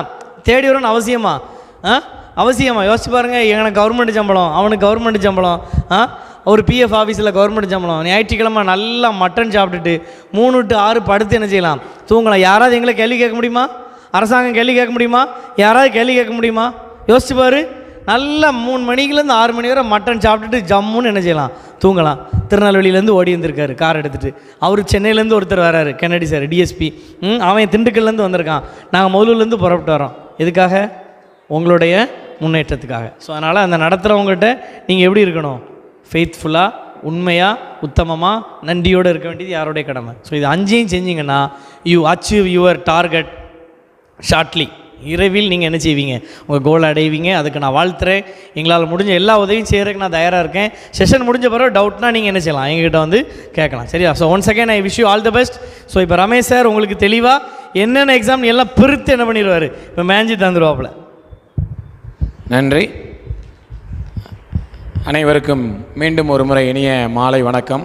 நம்முடைய ஒய்பிஏ முதல்வர் செயலர் கணேசன் மிக அருமையாக எப்படி படிக்கிறது அப்படிங்கிற சம்மந்தமாக மிக அருமையாக சொன்னார். நான் இப்போ வந்து அதை பற்றி சொல்ல போகிறதில்ல.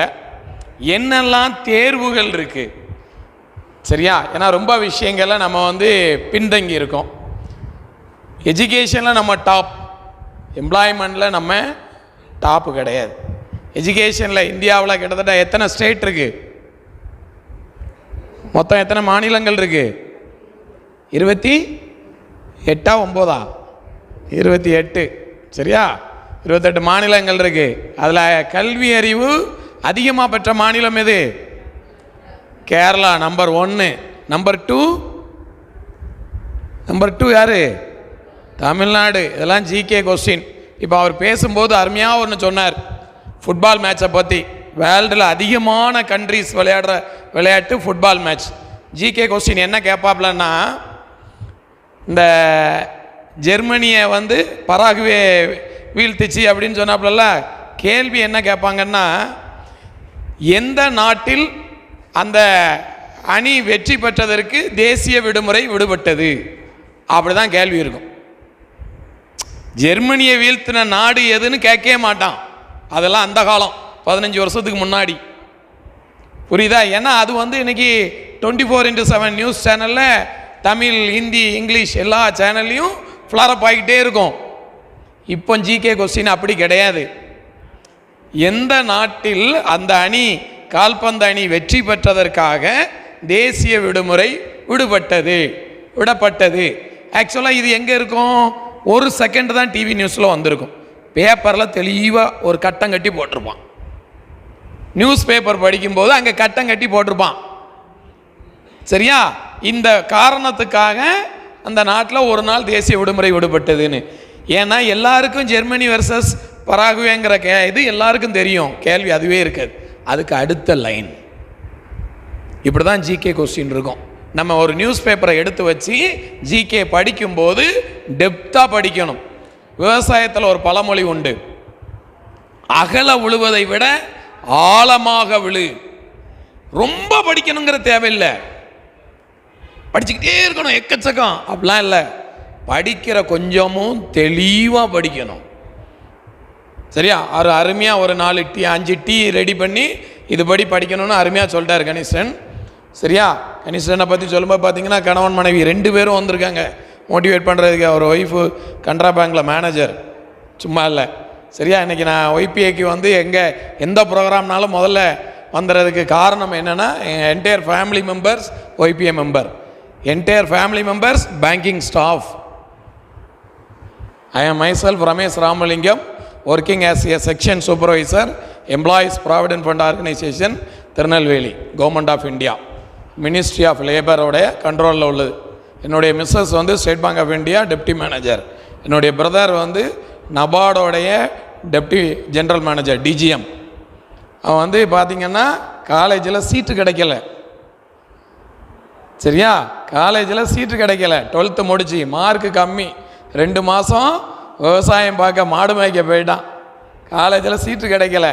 கடைசியில் கஷ்டப்பட்டு சீட்டு கிடைச்சது, பிஎஸ்சி கெமிஸ்ட்ரி. இன்றைக்கி அவர் நபார்டில் deputy general manager, 25 exam pass பண்ணியிருக்காப்புல. என்னுடைய மிஸ்ஸஸ் ஆஃப்டர் மேரேஜ் கிட்டத்தட்ட ஒரு 25 எக்ஸாம் அப்பாயின்மெண்ட் வாங்கியிருக்காப்புல. அவன் எக்ஸாம் பாஸ் பண்ணாப்புல, இவன் அப்பாயின்மெண்ட் வாங்க. எக்ஸாம் எழுதுறது எங்களுக்கு ஒரு ஹாபி. வருவான், அப்பாயின்மெண்ட் வந்துக்கிட்டே இருக்கான். அப்படி தூக்கி போட்டோம் வீட்டில் ஃப்ரேம் பண்ணி வச்சுருக்கோம். ஒரு எக்ஸாம் இல்லை, 25 எக்ஸாம். சரியா? அடுத்த பிரதர் 3 வருஷ டிகிரியை 5 வருஷமாக படித்தார். இது எதுவும் பெருமைக்கு சொல்லலை, தயவுசெய்து அப்படி நினச்சிடாங்க. உங்களால் முடியும். 3 வருஷ டிகிரியை அரியர் போட்டு 5 வருஷமாக முடித்தார். சரியா? இன்னைக்கு டிபிஎஸ் பேங்கோடைய டெப்டி மேனேஜர், திருச்சியில் லால்குடி பிராஞ்சில் இருக்கார். பார்த்துக்காங்க, அவருடைய நாலேஜ் அவ்வளோதான். 3 வருஷ டிகிரி. ஏன்னா குடும்ப சூழ்நிலை, பேப்பர் போட்டு தான் காலேஜுக்கு போகணும், படிக்கவே முடியாது. காலேஜில் போனவொன்னே சொல்லிடுறான், ரமேஷ் உன் தம்பி தூங்கிக்கிட்டே இருக்காண்டா அப்படிம்பாப்புல. 3 வருஷ டிகிரி 5 வருஷம் முடித்தார். இன்றைக்கி டெப்டி மேனேஜர். அவனுடைய மிஸ்ஸஸ்ஸு கோர்ட்டில் சூப்பரண்டு. அதுக்கு அடுத்தாப்புல சிஸ்டர் டிஎம்பியில் கிளர்க்கு. அவங்க ஹஸ்பண்ட், அவளோட ஹஸ்பண்ட் வந்து சிபிசிஎல்ல எக்ஸிக்யூட்டிவ். கடைசி சிஸ்டர் அவள் வந்து இதே டிபிஎஸ்சில் அசிஸ்டன்ட் மேனேஜராக இருந்தாப்புல, இப்போ மாறி ஸ்டேட் பேங்க் ஆஃப் இந்தியாவில் அசிஸ்டன்ட் மேனேஜர். யாருக்கும் ₹1 கொடுக்கல. இதுதான் விஷயம். ஒரே ஒரு பைசா ஒருத்தருக்கும் கொடுக்கல. சரியா? பேசிக்காக அவ்வளவு கஷ்டம். எங்கள் அப்பா ரொம்ப ஸ்ட்ரைட் ஃபார்வேர்டு, அதனால் அவரை டிஸ்மிஸ் பண்ணாங்க. ஒரு 2-3 வருஷம் ஒருவேளை சாப்பாட்டுக்கே கஷ்டம்தான். ஆனால் இன்றைக்கி நாங்கள் எத்தனையோ பேருக்கு அப்பாயின்மெண்ட் வாங்கி கொடுக்குற லெவலில் இருக்கோம். இதுக்கு காரணம் ஒய்பிஏ, உழைப்பு, வேலை. உங்களை நீங்கள் நம்பணும். முதல்ல வேறு யாரையும் நம்பக்கூடாது, உங்களை நீங்கள் நம்பணும். உங்கள் உழைப்பை நம்பணும், சின்சியராக உழைக்கணும். சரியா? நீங்கள் என்னன்னாலும் படிங்க. அந்த படிப்புக்கும் இந்த போட்டித் தேர்வுக்கும் நேரடி சம்பந்தம் கிடையாது. நல்லா கேட்டுக்காங்க, நேரடி சம்பந்தம் கிடையாது. சரியா? நான் பிஏ தமிழ் படிச்சிருக்கேன், நான் பிஇ மெக்கானிக்கல் படிச்சிருக்கேன், நான் பிபிஏ படிச்சிருக்கேன், நான் எம்பிஏ படிச்சிருக்கேன், வாட் எவர் மேபி. கடவுளின் முன் அனைவரும் சமம், சட்டத்தின் முன் அனைவரும் சமம், போட்டித் தேர்வு முன் அனைவரும் சமம். இதான் உண்மை. சரியா? இப்போ நான் வந்து ஜீசஸ்கிட்ட போய் நான் ப்ரேயர் பண்ணால் ஜீசஸ் எனக்கு இது பண்ண மாட்டாருன்னு கிடையாது. சரியா? அதான் கடவுளின் முன் அனைவரும் சமம். நம்மெல்லாம் ஒரு மனிதர்கள், அவ்வளோதான். அதே மாதிரி சட்டத்தின் முன் அனைவரும் சமம், போட்டித் தேர்வு முன் அனைவரும் சமம். இப்போ நான் சொல்கிற விஷயங்கள் எல்லாம் பீகாரில் 6th ஸ்டாண்டர்ட் படிக்கிற பையனுக்கு தெரியும். முதல்ல ஒரு ஸ்டாட்டிஸ்டிக்ஸ் சொன்னேன் பார்த்தீங்களா? எம்ப்ளாய்மெண்ட்டில் நம்ம எவ்வளோ கம்மியாக இருக்கோம், எஜுகேஷனில் டாப்பில் 2வது பொசிஷனில் இருக்கோம், ஆனால் எம்ப்ளாய்மெண்ட்டில் லோயஸ்ட்டாக இருக்கும். அதே எஜுகேஷனில் 28 மாநிலத்தில் 28வது மாநிலமாக இருக்குது பீகார். மத்திய அரசு வேலையில் 100 வேலையில் 55% வேலைகளை அந்த மாநிலம் மட்டும்தான் கொண்டு போகுது, டாப்பில் இருக்குது. எப்படி சார்? இதான் உண்மை. நான் எவிடன்ஸோடு பேசுகிறேன். பத்திரிகை செய்தி இருக்குது, ஏகப்பட்ட எவிடன்ஸ் இருக்குது. சும்மா ஏதோ சபைக்காக பேசலை. நம்ம எல்லாம் பெருமைக்கு மாரடிக்கும். நம்ம மீன்ஸ் தமிழ்நாட்டுக்காரங்க. சரியா? அவன் அப்படி இல்லை. எனக்கு தெரியாதுன்னா தெரியாது. அவனுக்கு 3 ஐ தான் அவனுக்கு டார்கெட்டு. நல்லா கேட்டுக்காங்க. அங்கேயும் இதே மாதிரி கஷ்டப்பட்ட ஃபேமிலி உண்டு, அடுத்த வேளை சோறுக்கு வழி இல்லாமல் கஷ்டப்பட்ட ஃபேமிலி உண்டு, அங்கேயும் மிடில் கிளாஸ் ஃபேமிலி உண்டு, அங்கேயும் அப்பர் கிளாஸ் ஃபேமிலி உண்டு. அந்த கஷ்டப்பட்ட ஃபேமிலியோடைய மினிமம் டார்கெட் ஐடிஐ. ஒரு 8ஆப்பு படித்து ஐடிஐயோட வெளியே வருவான். நமக்கு ஐடிஐனா கேவலம், ஐடிஐனா கேவலம் தமிழ்நாட்டில். ஆனால் ஐடிஐ படித்த ரயில்வேல இருக்கிற அவ்வளவு ஜேஇயில் 75% ஜேஇ பீகார்காரன். அவன் ஐடிஐ படித்து வந்துடுறான். தெரியுமா? நம்மகிட்ட ஐடிஐனா கேவலம் தமிழ்நாட்டில். போடா ஐடிஐ போய் அவன்டா படிப்பான். இன்னைக்கு ரயில்வேல 1000 ஜேஇ வருதுன்னா 700 ஜேஇ ஒரே ஸ்டேட்காரன் எடுத்துகிட்டு போயிடுறான். உண்மை. நம்ம ஆட்கள் ரயில்வே எக்ஸாமே எழுதுறது கிடையாது.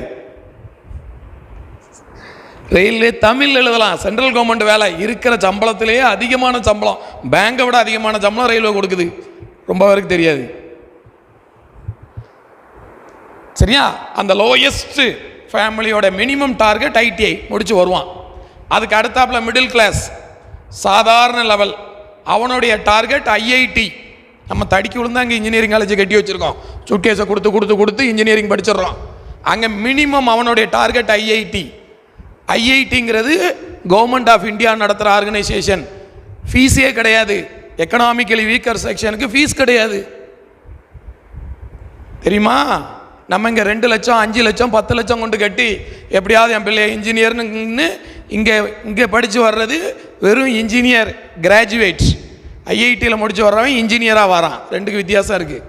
அங்கே படிக்கிற மொத்த வேகன்சியில் மோர் தென் 50% அவன் எடுத்துகிட்டு போகிறான். 2வது ஐ அவங்களுக்கு. 3வது ஐ ஓரளவு தாக்கு பிடிக்க முடியும்.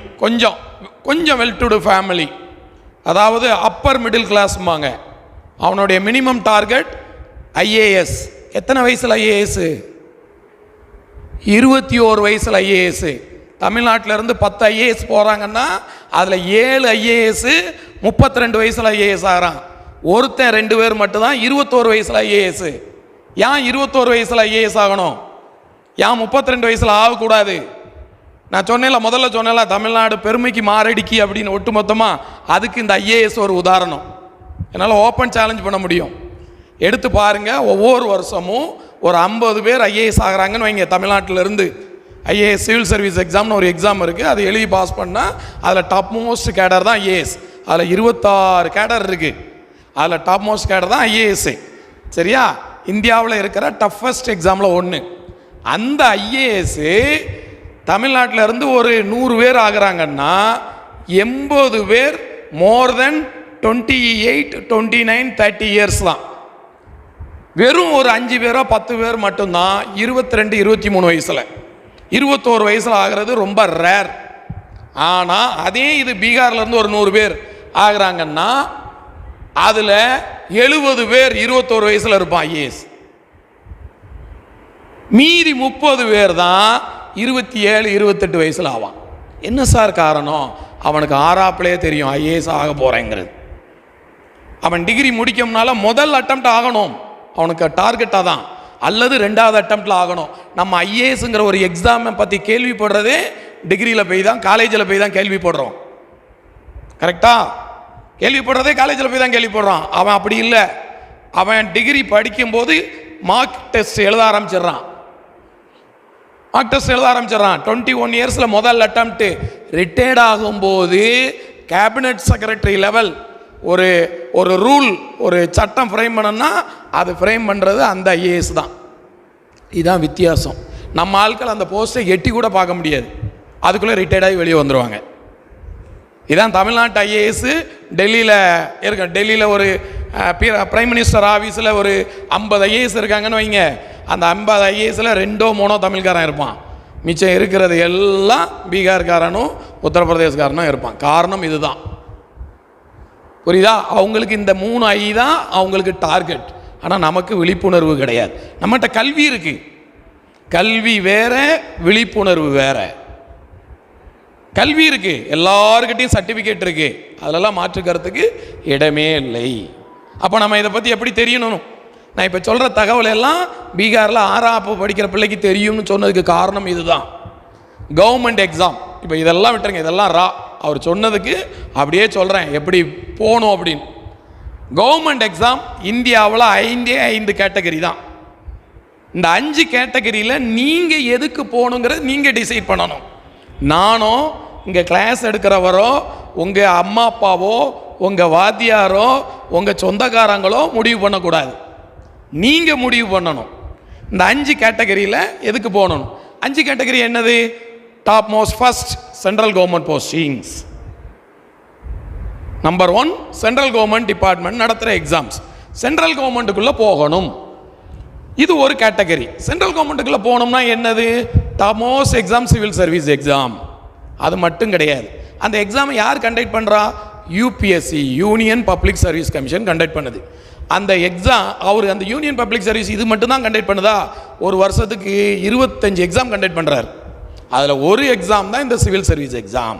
சிவில் சர்வீஸ் எக்ஸாம் எழுதுனா கலெக்டர் ஆகலாம், எல்லாருக்கும் தெரியும்.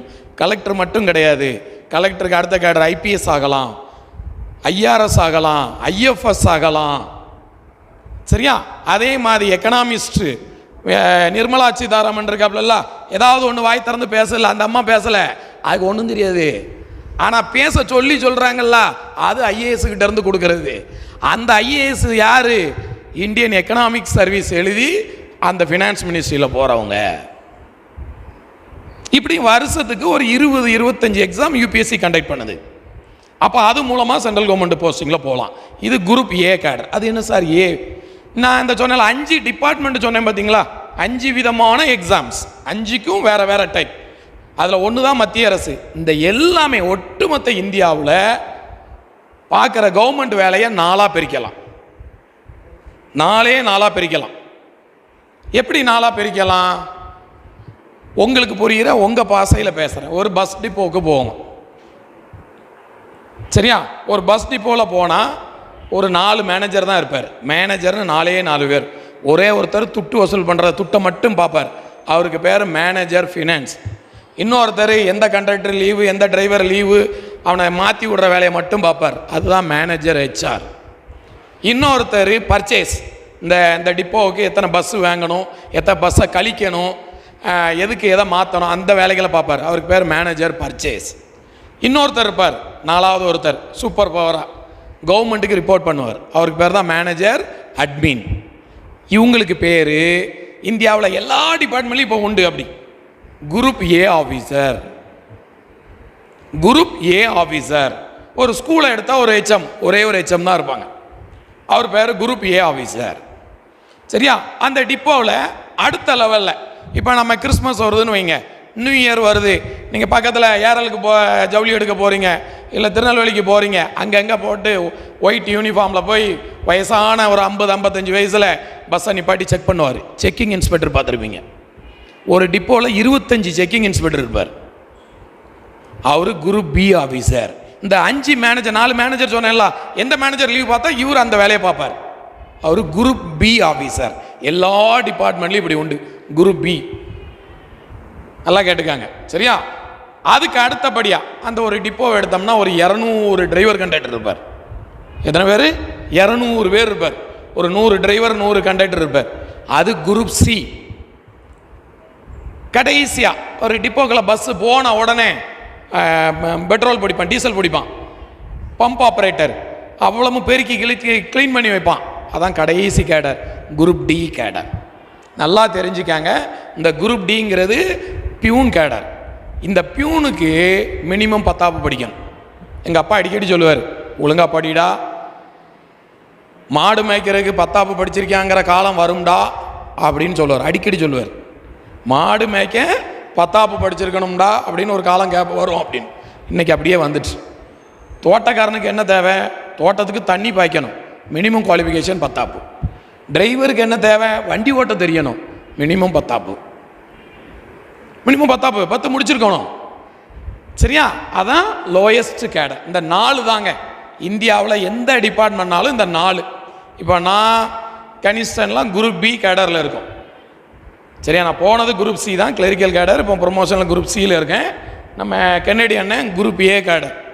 அவர் போனதே என்னது குரூப் பியில் போனார், சப் இன்ஸ்பெக்டராக போனார். இன்றைக்கி ஏடிஎஸ்பியாக இருக்கார். அடுத்து எஸ்பியாக நம்ம டிஸ்ட்ரிக்ட்டுக்கே வரலாம் சரியா. அண்ணன் ரிட்டையர்டாக முன்னாடி எஸ்பியாகவே வரலாம் சரியா. இப்போ இந்த 4ல் நீங்கள் எதுக்கு போக போகிறீங்க அதான் கேள்வி. அதை முதல்ல முடிவு பண்ணணும். கடைசியால் குரூப் டிக்கு மினிமம் கல்வி தகுதி 10ஆப்பு.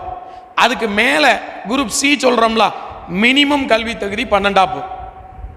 அதுக்கு மேலே சொல்கிறோம்ல குரூப் பி, அதுக்கு பேர் மிடில் மேனேஜ்மெண்ட் கேடர் அப்படின்னு பேர். Top management, middle management, clerical, sub staff அல்லது சப்போர்ட்டிங் ஸ்டாப். ஒவ்வொரு இடத்துலையும் ஒவ்வொரு பேர். இந்த ரயில்வேல கலாசின்னு ஒரு வேலை, நல்லா கேட்டுக்காங்க. குரூப் டின்னு ஒரு வேலை. இப்போ போன வாரம் ரிசல்ட் வந்திருக்கு ரயில்வேல. இந்த சென்ட்ரல் கவர்மெண்ட்டை பற்றி தான் பேசிக்கிட்டு இருக்கேன். முதல் எக்ஸாம் யூபிஎஸ்சி, அது டைரக்ட் சென்ட்ரல் கவர்மெண்ட்டில் குரூப் ஏக்கு மட்டும்தான் அவர் எடுப்பார், பிசிடிக்கெலாம் அவர் எடுக்க மாட்டார். அதே மாதிரி ரயில்வே இருக்குது, ரயில்வேக்கு மட்டும் தனி போர்டு. ரயில்வேயும் பியூர் சென்ட்ரல் கவர்மெண்ட் தான். ரயில்வேல 2 இருக்குது, ஒன்று ஆர்ஆர்பி, இன்னொன்று RRC. Railway recruitment board, railway recruitment cell. Railway recruitment board வந்து group B and group C ரெண்டுக்கும் ஆள் எடுக்கும். ரயில்வே ரெக்ரூட்மெண்ட் செல் இந்த கடைசியாக உள்ள குரூப் டிக்கு மட்டும் ஆள் எடுக்கும். இந்த குரூப் டிக்கு தமிழ்நாட்டு கட் ஆஃப் 100க்கு 76 மார்க். போன வாரம் ரிசல்ட் வந்திருக்கு. 100க்கு 76 மார்க், வெறும் 10ஆப்பு குவாலிஃபிகேஷன் தான். அதே இது கர்நாடகாவில் கட் ஆஃப் 62 மார்க். இங்கே யாராவது எனக்கு சொந்தக்காரன் பெங்களூரில் இருக்கானா அங்கே போய் எழுதலாம், அதெல்லாம் சொல்லுவோம் நாங்கள். அங்கே போய் எழுதுனீங்கன்னு வைங்க, அங்கே ரொம்ப தமிழ்காரங்க இருக்காங்க. அங்கே ஒரு இங்கிலீஷ் சர்ச் இருக்குது தெரியுமா, கேரளாவில், பெங்களூரில் சரியா. என்னுடைய க்ளோஸ் ஃப்ரெண்டு அவன் பெங்களூரில் தான் இருக்கான். அவன் ஸ்டேட் பேங்க்கில் ரீஜனல் மேனேஜராக இருக்கான், நேசரத்துக்காரன். அதே மாதிரி கோலார் தங்கவயல் பெங்களூரில் இருக்குது, கர்நாடகாவில் இருக்குது. முழுக்க அங்கே தமிழ்காரங்க தான். அங்கே போய் நம்ம எழுதுன தைரியம் வேணும். எழுதுனா 10 மார்க் கம்மி, 62 தான் கட் ஆஃப் சரியா. சென்ட்ரல் கவர்மெண்ட்டில் அடுத்த முக்கியமானது ரயில்வே. இந்த ரயில்வேல 2 விதமான இது வரும், ஆர்ஆர்பி, ஆர்ஆர்சி. இப்போ வரிசையாக ஏகப்பட்ட வேக்கன்சி அதில் வந்திருக்கு. இதில் 2-3 பேர் டிப்ளமா, ஐடிஐலாம் யார் முடிச்சிருக்கீங்கன்னு பாருங்கள், டிகிரி முடிச்சிருக்கீங்கன்னு பாருங்கள். ரயில்வேல 6527 போஸ்ட் டெக்னீஷியன் கால்பார் பண்ணியிருக்கான். இப்போ லைவில் இருக்குது, அவ்வளோ பேரும் அப்ளை பண்ணுங்கள். ரயில்வேக்கு மட்டும் ஏஜ் லிமிட் அதிகமாக இருக்கும், 32, 34, 36 பொதுவாக சரியா. ரயில்வே எக்ஸாம் தமிழில் எழுதலாம். அதில் பெரிய ப்ளஸ் என்னென்னா எக்ஸாம் தமிழில் இருக்கும், இங்கிலீஷ் அண்டு தமிழ். இன்னொன்று இங்கிலீஷ் லாங்குவேஜே கிடையாது, மேக்ஸு, ரீசனிங், ஜிகே 3 போர்ஷன் தான். இங்கிலீஷ் கிடையாது, ஹிந்தி கிடையாது, அதெல்லாம் எப்போவோ எடுத்துட்டாங்க சரியா. ஸோ இதில் இப்போ டெக்னீஷியன் வந்திருக்கு.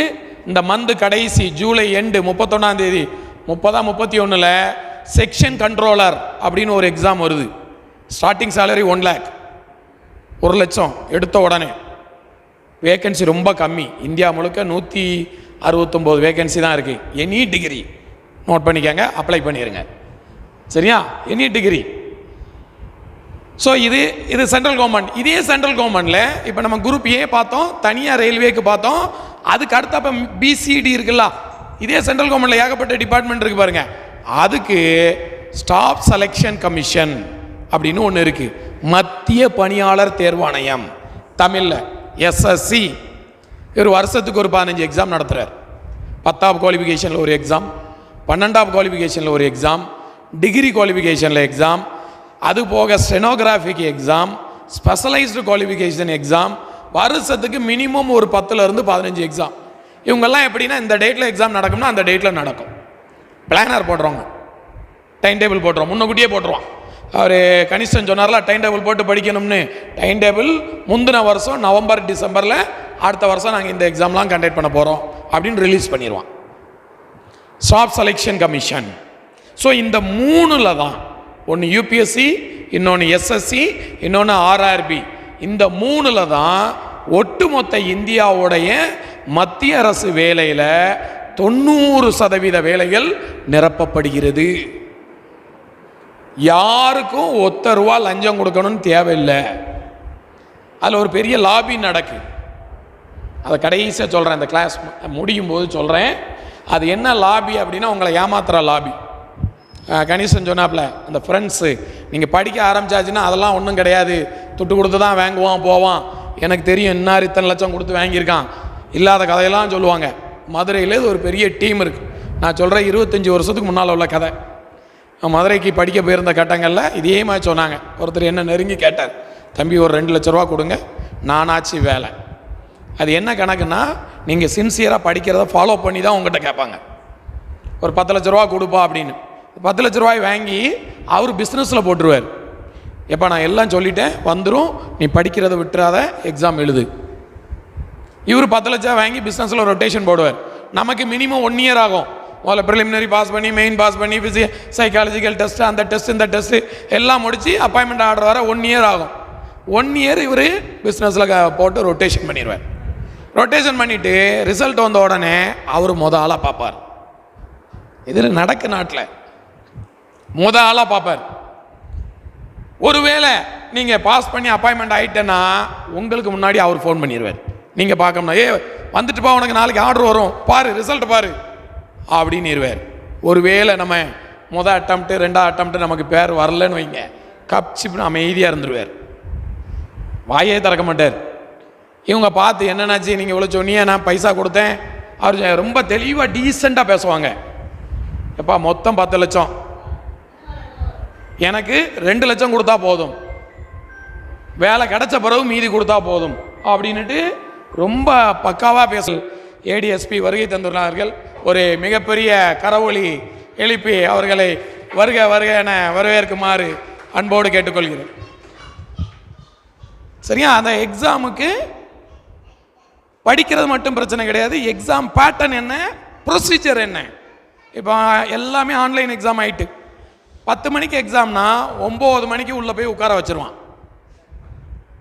9 to 9:30 உள்ளே உட்கார வச்சுருவான். உங்களுக்கு ரிப்போர்ட்டிங் டைம் 8 o'clock. 9 மணிக்கு ரேக, ஃபோட்டோ, ஸ்கேனர், ஆதார் கார்டு எல்லாம் பண்ணி உள்ளே உட்கார வச்சுருப்பான். ஸோ நம்ம அதில் கேர்ஃபுல்லாக இருக்கும். சரியா? ஸோ இப்போ அந்த 5 எக்ஸாம் சொல்லியிருக்கேன்.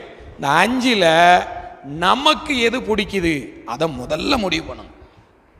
ஆசை, நம்மளுடைய ஆசை என்ன, நம்ம என்னதான் ஆகணும், நம்ம கலெக்டர் ஆகணுமா, ரயில்வே ஸ்டாஃப் ஆகணுமா, பேங்க் மேனேஜர் ஆகணுமா, டிஎன்பிசியில் டெப்டி பிடிஓ ஆகணுமா, இல்லை ரெவன்யூ இன்ஸ்பெக்டர் ஆகணுமா, நம்ம என்னதாகணும் அதை முதல்ல முடிவு பண்ணுங்க. அந்த ரூட்டை முடிவு பண்ண பிறகு 1000 பேர்கிட்ட ஐடியா கேட்கலாம், 1000 பேர்கிட்ட ஐடியா கேட்கலாம். ஆனால் முடிவு பண்ண பிறகு மாற்றவே கூடாது, எக்காரணம் கொண்டு மாற்றக்கூடாது. ஏன்னா நீங்கள் பண்ண முடிவு உங்களை தள்ளும், தூங்க விடாமல் செய்யும். இதான் அப்துல் கலாம் சொன்ன கனவு காணுங்கள் தியரி. கனவு என்பது தூக்கத்தில் வருவதல்ல, நம்மை தூங்க விடாமல் செய்வதுதான் கனவு. இந்த கனவுங்கிறது என்னது? இந்த தியரி தான். நான் இதுவாக ஆகணும்னு முடிவு பண்ணிட்டீங்க. ஒரு ஒரு ஒரு 100-200 பேர் தெரிஞ்சவன் அவ்வளோ வரைக்கும் கேட்டு முடிவு பண்ணிட்டீங்க, நான் இந்த ரூட் தான் போக போகிறேன், டிஎன்பிசி தான் போக போகிறேன், இல்லை பேங்க் தான் போக போகிறேன், ரயில்வே தான் போக போகிறேன், அதுக்கு பிறகு யார் என்ன சொன்னாலும் மாற்றக்கூடாது. இது ஒரு முக்கியமானது. நான் முடிச்சிடுறேன். இன்னொரு முக்கியமானது, எக்ஸாம் ஹாலில் அடிக்கடி சொல்லுவேன், எக்ஸாம் போய் எல்லாம் ரெடியாகி ஒரு 3 மாதம் கஷ்டப்பட்டு படித்து எக்ஸாம் சென்டர் போட்டு இங்கேருந்து திருநெல்வேலியில் பிஎஸ்என் காலேஜில் போய் எக்ஸாம் போட்டிருக்கான், ஆன்லைன் எக்ஸாம் அப்படின்னு வச்சுக்கோங்க. போய் எக்ஸாமுக்கு நம்ம ப்ராப்பராக எல்லாம் முடித்து ரெடி பண்ணி போய் உட்காந்தாச்சு. எக்ஸாம் ஹாலில் பதட்டம்ங்கிறதே இருக்கக்கூடாது. பதட்டம்னா எப்படி? ரொம்ப ரொம்ப கொச்சையாக சொல்லுவேன், கொஞ்சம் பயங்கரமாக இருக்கும். ஒருத்தன் தலையை அறுத்து இதில் வச்சுருக்கோம், தலையில் அறுத்து அதில் ரத்தம் சொட்டிக்கிட்டே இருக்கு. நம்மளால் இருக்க முடியுமா அந்த இடத்துல? இந்த இடத்துல இருக்க முடியுமா? இருக்கணும். சலனம் இல்லாமல் இருக்கணும். அவங்க தான் ஜெயிப்பாங்க. அடிக்கடி சொல்லுவேன் கிளாஸில், எல்லா கிளாஸ்லையும் சொல்லுவேன், சலனமே இருக்கக்கூடாது. என்ன நடந்தாலும் நடந்துட்டு போட்டோம். இதை நல்லா பார்க்கலாம். முதல் ட்ரிப் எக்ஸாம் போகும்போது பாருங்கள், 100க்கு 90 பேர் அன்னைக்கு தான் இருக்கிறதுலே காஸ்ட்லியான ட்ரெஸ் போட்டு வருவாங்க. அன்னைக்கு தான் இருக்கிற வீட்டில் இருக்கிற அவ்வளோ ஜுவல்ஸையும் போட்டு வருவாங்க. பையன் அன்னைக்கு தான் வித்தியாசமாக ஹேர் ஸ்டைல் பண்ணிவிட்டு கையில் இதெல்லாம் கட்டிட்டு வருவான். அதே மாதிரி சில லேடிஸ் பார்த்தீங்கன்னா அன்றைக்கி தான் இருக்கிற புக்கை இடுப்பில் வச்சுட்டு அப்படியே சுற்றி சுற்றி வருவாங்க. அவங்க எல்லாம் நமக்கு காம்படிஷன் இல்லை, அவங்க யாரும் நமக்கு போட்டிக்கு இல்லை. ஏன்னா அவங்க முந்தா நாள் தான் இந்த ஹால் டிக்கெட்டை பார்த்துருக்காங்க, நேற்று தான் போய் புக்கை வாங்கியிருக்காங்க, அவங்க இன்னும் படிக்கலை. நமக்கு போட்டி என்ன? நம்மளே மாதிரி அமைதியாக இருப்பான், வர்றதும் தெரியாது போகவும் தெரியாது. 8:30 மணிக்கு எக்ஸாம்னா கரெக்டாக 8:25 உள்ளே வருவான், சைலண்ட்டாக வருவான், உட்காந்துருப்பான், எழுதிப்பான். அவனை வாட்ச் பண்ணுங்க, அவன் எல்லாம் நம்ம கூட அடுத்தடுத்த லெவல் வருவான். இதெல்லாம் ப்ராக்டிக்கல். சரியா? ஸோ இதில் இன்னும் ரொம்ப இருக்குது. ஸோ போட்டித் தேர்வில் நம்ம என்ன லைனை செலக்ட் பண்ணணுங்கிறத முதல்ல முடிவு பண்ணுங்க. அதை மட்டும் தான் சொல்லியிருக்கேன். எப்படி படிக்கணுங்கிறத கனிஷ்டன் சொல்லியிருக்காரு. இதில் கொஞ்சம் கொஞ்சம் வித்தியாசங்கள் இருக்கும். இந்த 5லையும் டிஎன்பிசினா தமிழில் ஸ்ட்ராங்காக இருக்கணும், யூனிஃபார்ம் சர்வீஸ்னா ஜிகேயில் ஸ்ட்ராங்காக இருக்கணும், டீச்சிங்னா சப்ஜெக்டில் ஸ்ட்ராங்காக இருக்கணும், பப்ளிக் செக்டார் அண்டர்டேக்கிங்னா ஆப்டிடியூடில் ஸ்ட்ராங்காக இருக்கணும், சென்ட்ரல் கவர்மெண்ட்னா ஆப்டிடியூட் அண்ட் ஜிகே ரெண்டுலேயும் ஸ்ட்ராங்காக இருக்கணும். ஸோ ஃபர்தராக எதுவும் டவுட் இருந்தால் பிறகு கேளுங்க. ஸோ நம்ம இப்போ நம்முடைய கதாநாயகன், நம்முடைய ஒய்பியோடைய நிறுவன தலைவர் அண்ணன் ஜான் கென்னடி அவர்கள் ஒரு சில வார்த்தைகளை பேசுவதற்கு வருகை தருகிறார். அதற்கு முன்னாடி நம்முடைய மெஞ்ஞானபுரம் ஒய்பிஏ கோஆர்டினேட்டர் திரு பிரவீன் அவர்கள் ஒரு சில வார்த்தைகளை பேசுவதற்கு வருகை தருகிறார்.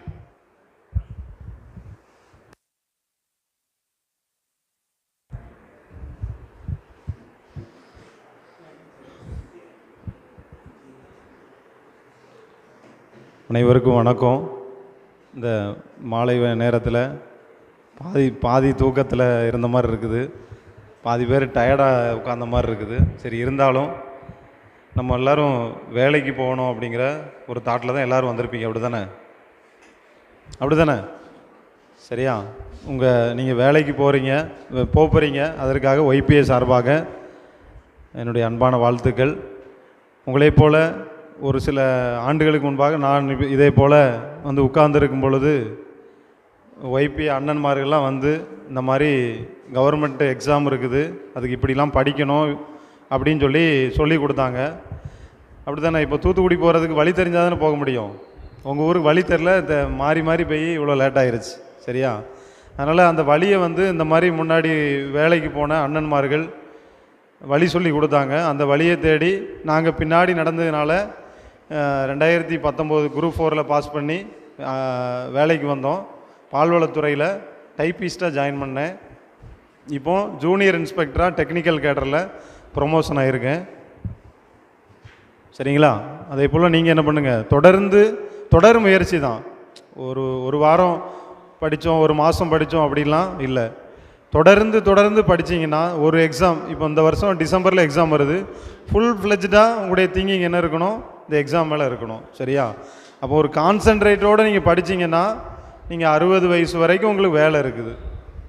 60 வயசு வரைக்கும் உங்களை யாரும் என்ன பண்ண மாட்டாங்க, வீட்டுக்கு அனுப்ப மாட்டாங்க. சரிங்களா?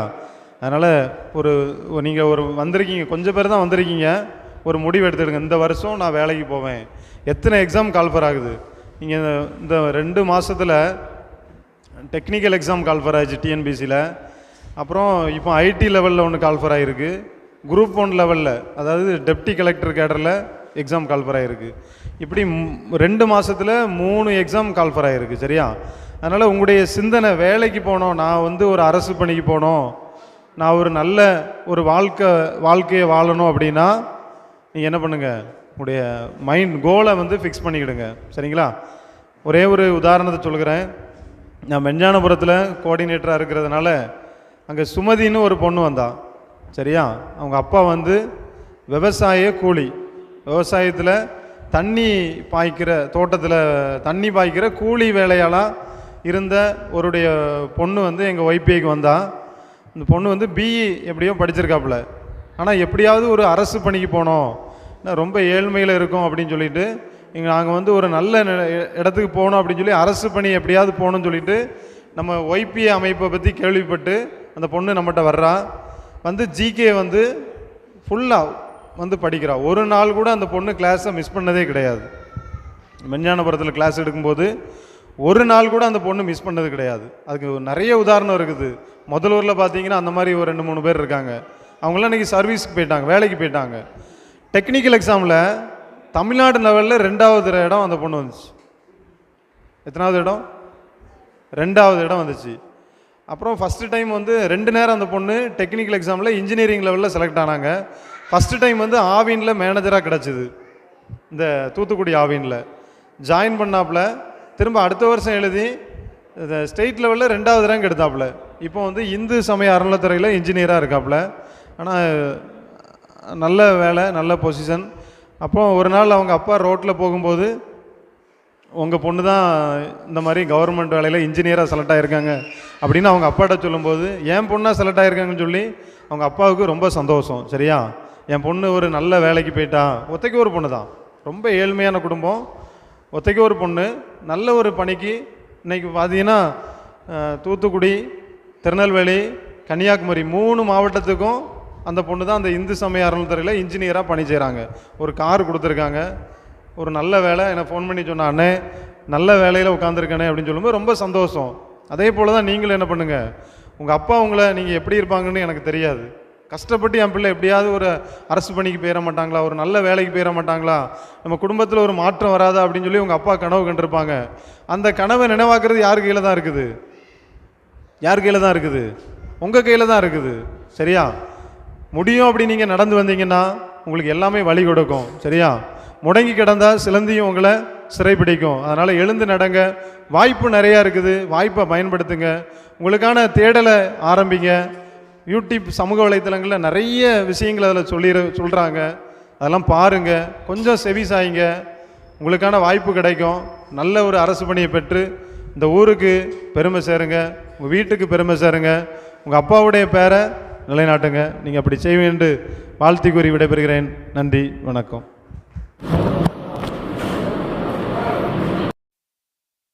ரைட், எல்லாருக்கும் நல்ல விஷயங்களா? ஸோ ஃபர்ஸ்ட் ஸ்லோகன் என்ன? Be good and do good. ரெண்டையும் சேர்த்து வச்சிருக்கணும். நான் நல்லவனா இருக்கணும், மற்றவங்களுக்கு நல்லது செய்யணும். ரெண்டாவது என்ன சொன்னேன்? B honest and be sincere. நேர்மையாகவும் இருக்கணும், சின்சியராகவும் இருக்கணும். சின்சியரா இருக்கணும் என்னது? இப்போ சில பேர் வேலைக்கு போவான், காசு வாங்க மாட்டான், வேலையும் செய்ய மாட்டான். அதுக்கு காசு வாங்குறவங்க கூட பரவாயில்ல போல, ஏன்னா வாங்கின காசுக்கு அட்லீஸ்ட் வேலை செஞ்சு விடுவான். அதுக்காண்டி காசு வாங்கணும்னு அர்த்தமா? வாங்கக்கூடாது, லஞ்சமே வாங்கக்கூடாது. லஞ்சத்தை தூக்கி தூர போட்டணும். அதுதான் இந்த பண்ண வழக்காரங்களாம் செய்ய போறீங்க. செய்வீங்களா? சாதாரண விஏஓ, தாசில்தார் இப்படிலாம் வரக்கூடாது. பெரிய பெரிய ஆஃபீஸர் வரணும். Group 1 officers, UPSC officers, IAS officers, IPS officers. நீங்கள் கலெக்டர் யாரு? IAS officer. சாதாரண நாள் வர முடியுமா? நீ நம்ம 12th படிக்கிறியா? 10th வந்துட்டா. அப்போ நீ 11th 12th 2 வருஷம் இருக்கு, அப்புறம் காலேஜ் இருக்கு 3 வருஷம் இருக்கு. 5 வருஷத்துல நீ டெஃபினட்டா கலெக்டர் ஆகலாம். ஆயிடலாமா? இன்னைக்கு முடிவு பண்ணோம். You determine, you should have determination, you have to shine. First slogan என்ன சொன்ன? Be good do good. ரெண்டாவது slogan be honest and be sincere. நேர்மையாகவும் இருக்கணும், சின்சியராகவும் இருக்கும், கண்ணுங்கருத்துமா இருக்கும். என்ன வேலை செய்யறீங்களோ அதை கண்ணுங்கருத்துமா செய்யணும். அன்னைக்கு தானியேல் செஞ்சான், யோசேப்பு செஞ்சான், தாவீது செஞ்சான். ஒரு இடத்துல போய் எல்லாரும் பெலிஸ்தர்லாம் வந்து நிக்கிறான், வந்து பயங்கரமா மிரட்டுறான். யார இஸ்ரவேல் ஜனங்களை விரட்டுறான். என்ன சொல்லி விரட்டுறான்? எவனாவதுங்க வாடா, என்னை அடிக்க முடியுமா, என்னை ஜெயிக்க முடியுமான்னு சொல்லிட்டு சேலஞ்ச் பண்றான். அந்த தாவீது சாதாரண குட்டி பேலா இருந்தான். ஆனா he had firm faithfulness in God. கடவுள் மேல பயங்கரமான ஸ்ட்ராங்கான விசுவாசம் வச்சிருந்தான். இப்போ என்ன செஞ்சான்? டேய், தேவனை தூசிக்கிறதுக்கு நீ யாருன்னு சொல்லிட்டு நேரா போனா ஒரு கூழாங்கல்ல எடுத்தா டம்முன்னு அடிச்சு அந்த கோலியாத்து விழுந்தான். There are so many struggles which will be obstructing our growth. நம்மளுடைய வளர்ச்சியை தடை பண்றதுக்கு நிறைய கோலியாத்துகள் வருவான். அவங்களாம் என்ன செய்யணும்? கூழாங்கல்ல வச்சு ஒரே அடி அடிச்சு ஜெயிச்சிடணும். We have to win with the grace of God, with the support of God. நம்மளால இண்டிவிஜுவலா ஒன்றும் செய்ய முடியாது, ஆனா கடவுளுடைய துணையோட எல்லாத்தையும் செய்ய முடியும். அதே மாதிரி தான் தானியேலும் சிங்கக்கவியில போட்டாங்க, தீயில போட்டாங்க, எல்லாத்துலயும் வந்து ஷைன் பண்ணி வந்துட்டான். பவுல் அங்கெல்லாமோ போட்டாங்க, நான் வந்து ஷைன் பண்ணான். யோசேப்பு குளிக்கல போட்டாங்க, வித்து போட்டாங்க, ஆனாலும் ஷைன் பண்ணான். ஸோ நிறைய கேரக்டர்ஸ் இருக்குது. அதே மாதிரி நம்ம பண்ண வேலையில் உள்ள எல்லாரும் நீங்க ஷைனிங் ஸ்டார்ஸா வரணும்னா இந்த மூணையும் கண்டிப்பா ஃபாலோ பண்ணணும். மூணாவது ஸ்லோகன் என்ன சொன்னேன்? Be wise and knowledgeable. Logical thinking இருக்கணும். நாம எதுக்கு இது செய்யறோம் அப்படிங்கிறது எப்பவுமே யோசிச்சு பார்த்து செய்யணும். லாஜிக்கலா திங்க் பண்ணிட்டே இருக்கணும். லாஜிக்கல் 5 காரியம் சொல்ல: logical reading, logical learning, logical understanding, logical retention, logical expression. 5 காரியம். எதுல? லாஜிக்கல் ரீடிங், என்ன புக்கு பார்க்கணும், என்ன புக்கு வாசிக்கணும் இருக்கணும். நீ பைபிள் வாசித்தா பைபிள் நாலேஜ் கிடைக்கும், தமிழ் வாசித்தா தமிழ் நாலேஜ் கிடைக்கும், இங்கிலீஷ் வாசித்தா இங்கிலீஷ் நாலேஜ் கிடைக்கும், சயின்ஸ் வாசிச்சா ஹிஸ்டரி ஜியோகிராஃபி நாலேஜ் கிடைக்குமா? ஹிஸ்டரி ஜியோகிராஃபி படிச்சா சயின்ஸ் நாலேஜ் கிடைக்குமா? அப்ப எதை படிக்கிறீர்களோ அது நாலேஜ் கிடைக்கும். அப்போ லாஜிக்கல் ரீடிங். ஃபர்ஸ்ட் என்ன சொன்னேன்? Logical reading. ரெண்டாவது logical learning, you learn out of it. மூன்றாவது logical understanding, you to understand the things. ஒரு இப்போ நியூட்டன்ஸ் தேர்ட் லான்னா என்னதுப்பா? பாப்பா, what is Newton's third law? Newton's third law என்னது? Each and every action has equal and opposite reaction. ஒவ்வொரு வினைக்கும் எதிர் வினை உண்டு. கரெக்டா சொல்றீங்களா? அதே மாதிரி அது லாஜிக்கலா புரிஞ்சதுனால தான் நீங்க டக்குன்னு சொல்ல முடியுது. அதான் லாஜிக்கல் எக்ஸ்பிரஷன், லாஜிக்கல் ரிட்டன்ஷன். நீங்க மனசுல கரெக்டா வச்சிருந்ததுனால சொல்ல முடியுது. ஸோ 5 காரியம் ஃபாலோ பண்ணும். இதெல்லாம் logical reading, logical learning, logical understanding, logical retention. Store பண்ணி வச்சிருக்கிறது. மெமரியில வந்து நம்ம ரீல்ஸ் ஸ்டோர் பண்ணோம்னா ரீல்ஸ் தான் வந்து பிளே ஆகும். நல்லா அழகா டான்ஸ் ஆடும், குத்தாட்டம் போடும். இல்லப்பா? Yes or no? அதே இதை நீ புக்கை படிச்சுட்டே இருந்தீங்கன்னா புக்கு வந்து முன்னாடி நின்றுட்டே இருக்கும். கர்த்தருக்கு பயப்படுதலே ஸோ விஸ்டம். அதான் third slogan. Be wise and knowledgeable. அறிவும் புத்தியும் ரெண்டு சேர்ந்து இருக்கணும். அறிவு மட்டும் போதாது, ஞானம் மட்டும் போதாது, ரெண்டும் சேர்ந்து இருக்கும். Logical expression. ஸோ 5 காரியம் சொன்னேன்: logical reading, learning, understanding, retention, expression. You to express everything logically. First slogan be good do good. ரெண்டாவது slogan be honest and sincere. பொய் சொல்லலாமா? பொய் சொல்லக்கூடாது. பொய் சொல்லாத ஆட்கள் எல்லாருமே முன்னேறுவாங்க. இன்னைக்கு மத்தேயு 13ஆம் அதிகாரத்துல இருந்து ஒரு சர்ச்சில் பிரசங்கம் பண்ணாங்க, நான் கவனிச்சுட்டு இருந்தேன். அதில் அழகான ஓமைகள்லாம் சொல்லியிருக்கிறார். இந்த தப்பா பண்றவன் பூரா அழகா ஷைன் பண்றானே அப்படின்னு சொல்லி ஆண்டவர்கிட்ட போய் கேட்க அவர் சொல்றாரு: களையும் நெல் பயிரும் சேர்ந்து தான் வளரும். களைகளை நீ கட் பண்ண வேண்டாம், நெல்லோட சேர்ந்து வளரட்டும். வளர்ந்து கனி கொடுக்கிற ஸ்டேஜ் வரும்போது களைய முதல்ல பிடுங்கி எறிஞ்சிடும். அந்த மாதிரி ஆண்டவர் விட்டுருவாரு. தப்பு செய்யறவன், தீமை செய்யறவன், துன்மார்க்கமா இருக்கிறவன், லஞ்சம் வாங்குறவன், லாவண்யம் வாங்குறவன் எல்லாம் வளர்ந்துகிட்டே செழுத்து பெருகிட்டு இருப்பான். ஆனா நாள் ஒன்று வரும், அறுவடை நாள் வரும்போது களையெல்லாம் பிடிங்கி மொத்தமா சேர்த்து அக்கினியும் பற்கடிக்குமா இருக்கிற ஏரியாவில் போட்டுறாரு. தீ எரிஞ்சிட்டு கிடப்பான். ஆனா அங்க நீதிமான்களோ நேர்மையா நடந்தவர்களோ பரலோகத்துல பிரவேசிப்பாங்க. உங்களுக்கு அந்த பாக்கியம் வேணுமா, இந்த பாக்கியம் வேணுமாங்கிறத நீங்க தீர்மானம் பண்ணணும். அதான் பி ஹானஸ்ட், பி சின்சியர். மூன்றாவது பி வாய்ஸ் அண்ட் நாலேஜபிள். தானியேல் ஞானத்துல கூடனவனா இருந்தான். இன்னொருத்த ஞானத்துல கூடனவன் இருந்தான். யாருக்கா ஞாபகம் இருக்கா? சாலமோன மாதிரி ஞானம் முந்தினவனுக்கும் கிடையாது, பிந்தினுக்கும் கிடையாது ஆண்டவரே சொல்லிட்டார். அது மாதிரி நம்ம கேட்கணும். நீ கேளாத ஐஸ்வர்யத்தையும் மகிமையும் உனக்கு தந்தேன் அப்படின்னாரு சாலமோனை பார்த்து. சொன்னார்ல, அவன் நம்ம எல்லாரும் கேட்கணும். கடவுள்கிட்ட கேட்டா கடவுள் கொடுப்பாரா இல்லையா? எல்லாத்தையும் கொடுக்குறாரு. நல்ல காத்து தந்திருக்கிறாரு, நல்ல வெயில் தர்றாரு, நல்ல மழை தர்றாரு, நல்ல நிழல் தர்றாரு, நல்ல மரங்கள் தர்றாரு, நல்ல ஞானத்தை தர முடியாரா? ஞானத்தில் குறைவன் கேட்டா ஆட்டோமேட்டிக்கா அவர் என்ன செய்வார்? எல்லாத்தையும் சம்பூர்ணமாய் கொடுக்கிறவரும் ஒருவனையும் கடிந்து கொள்ளாதவருமாய் இருக்கிறவர் கொடுப்பார். He will give. கேளுங்கள், அவ்வளோ சிம்பிள். ஸோ இந்த பண்ணவளை ஷைன் பண்ணணும். அதுக்காக மிஸ்டர் மொர்தெகாய் அந்த அண்ணனை நான் உண்மையிலே பாராட்டுறேன்.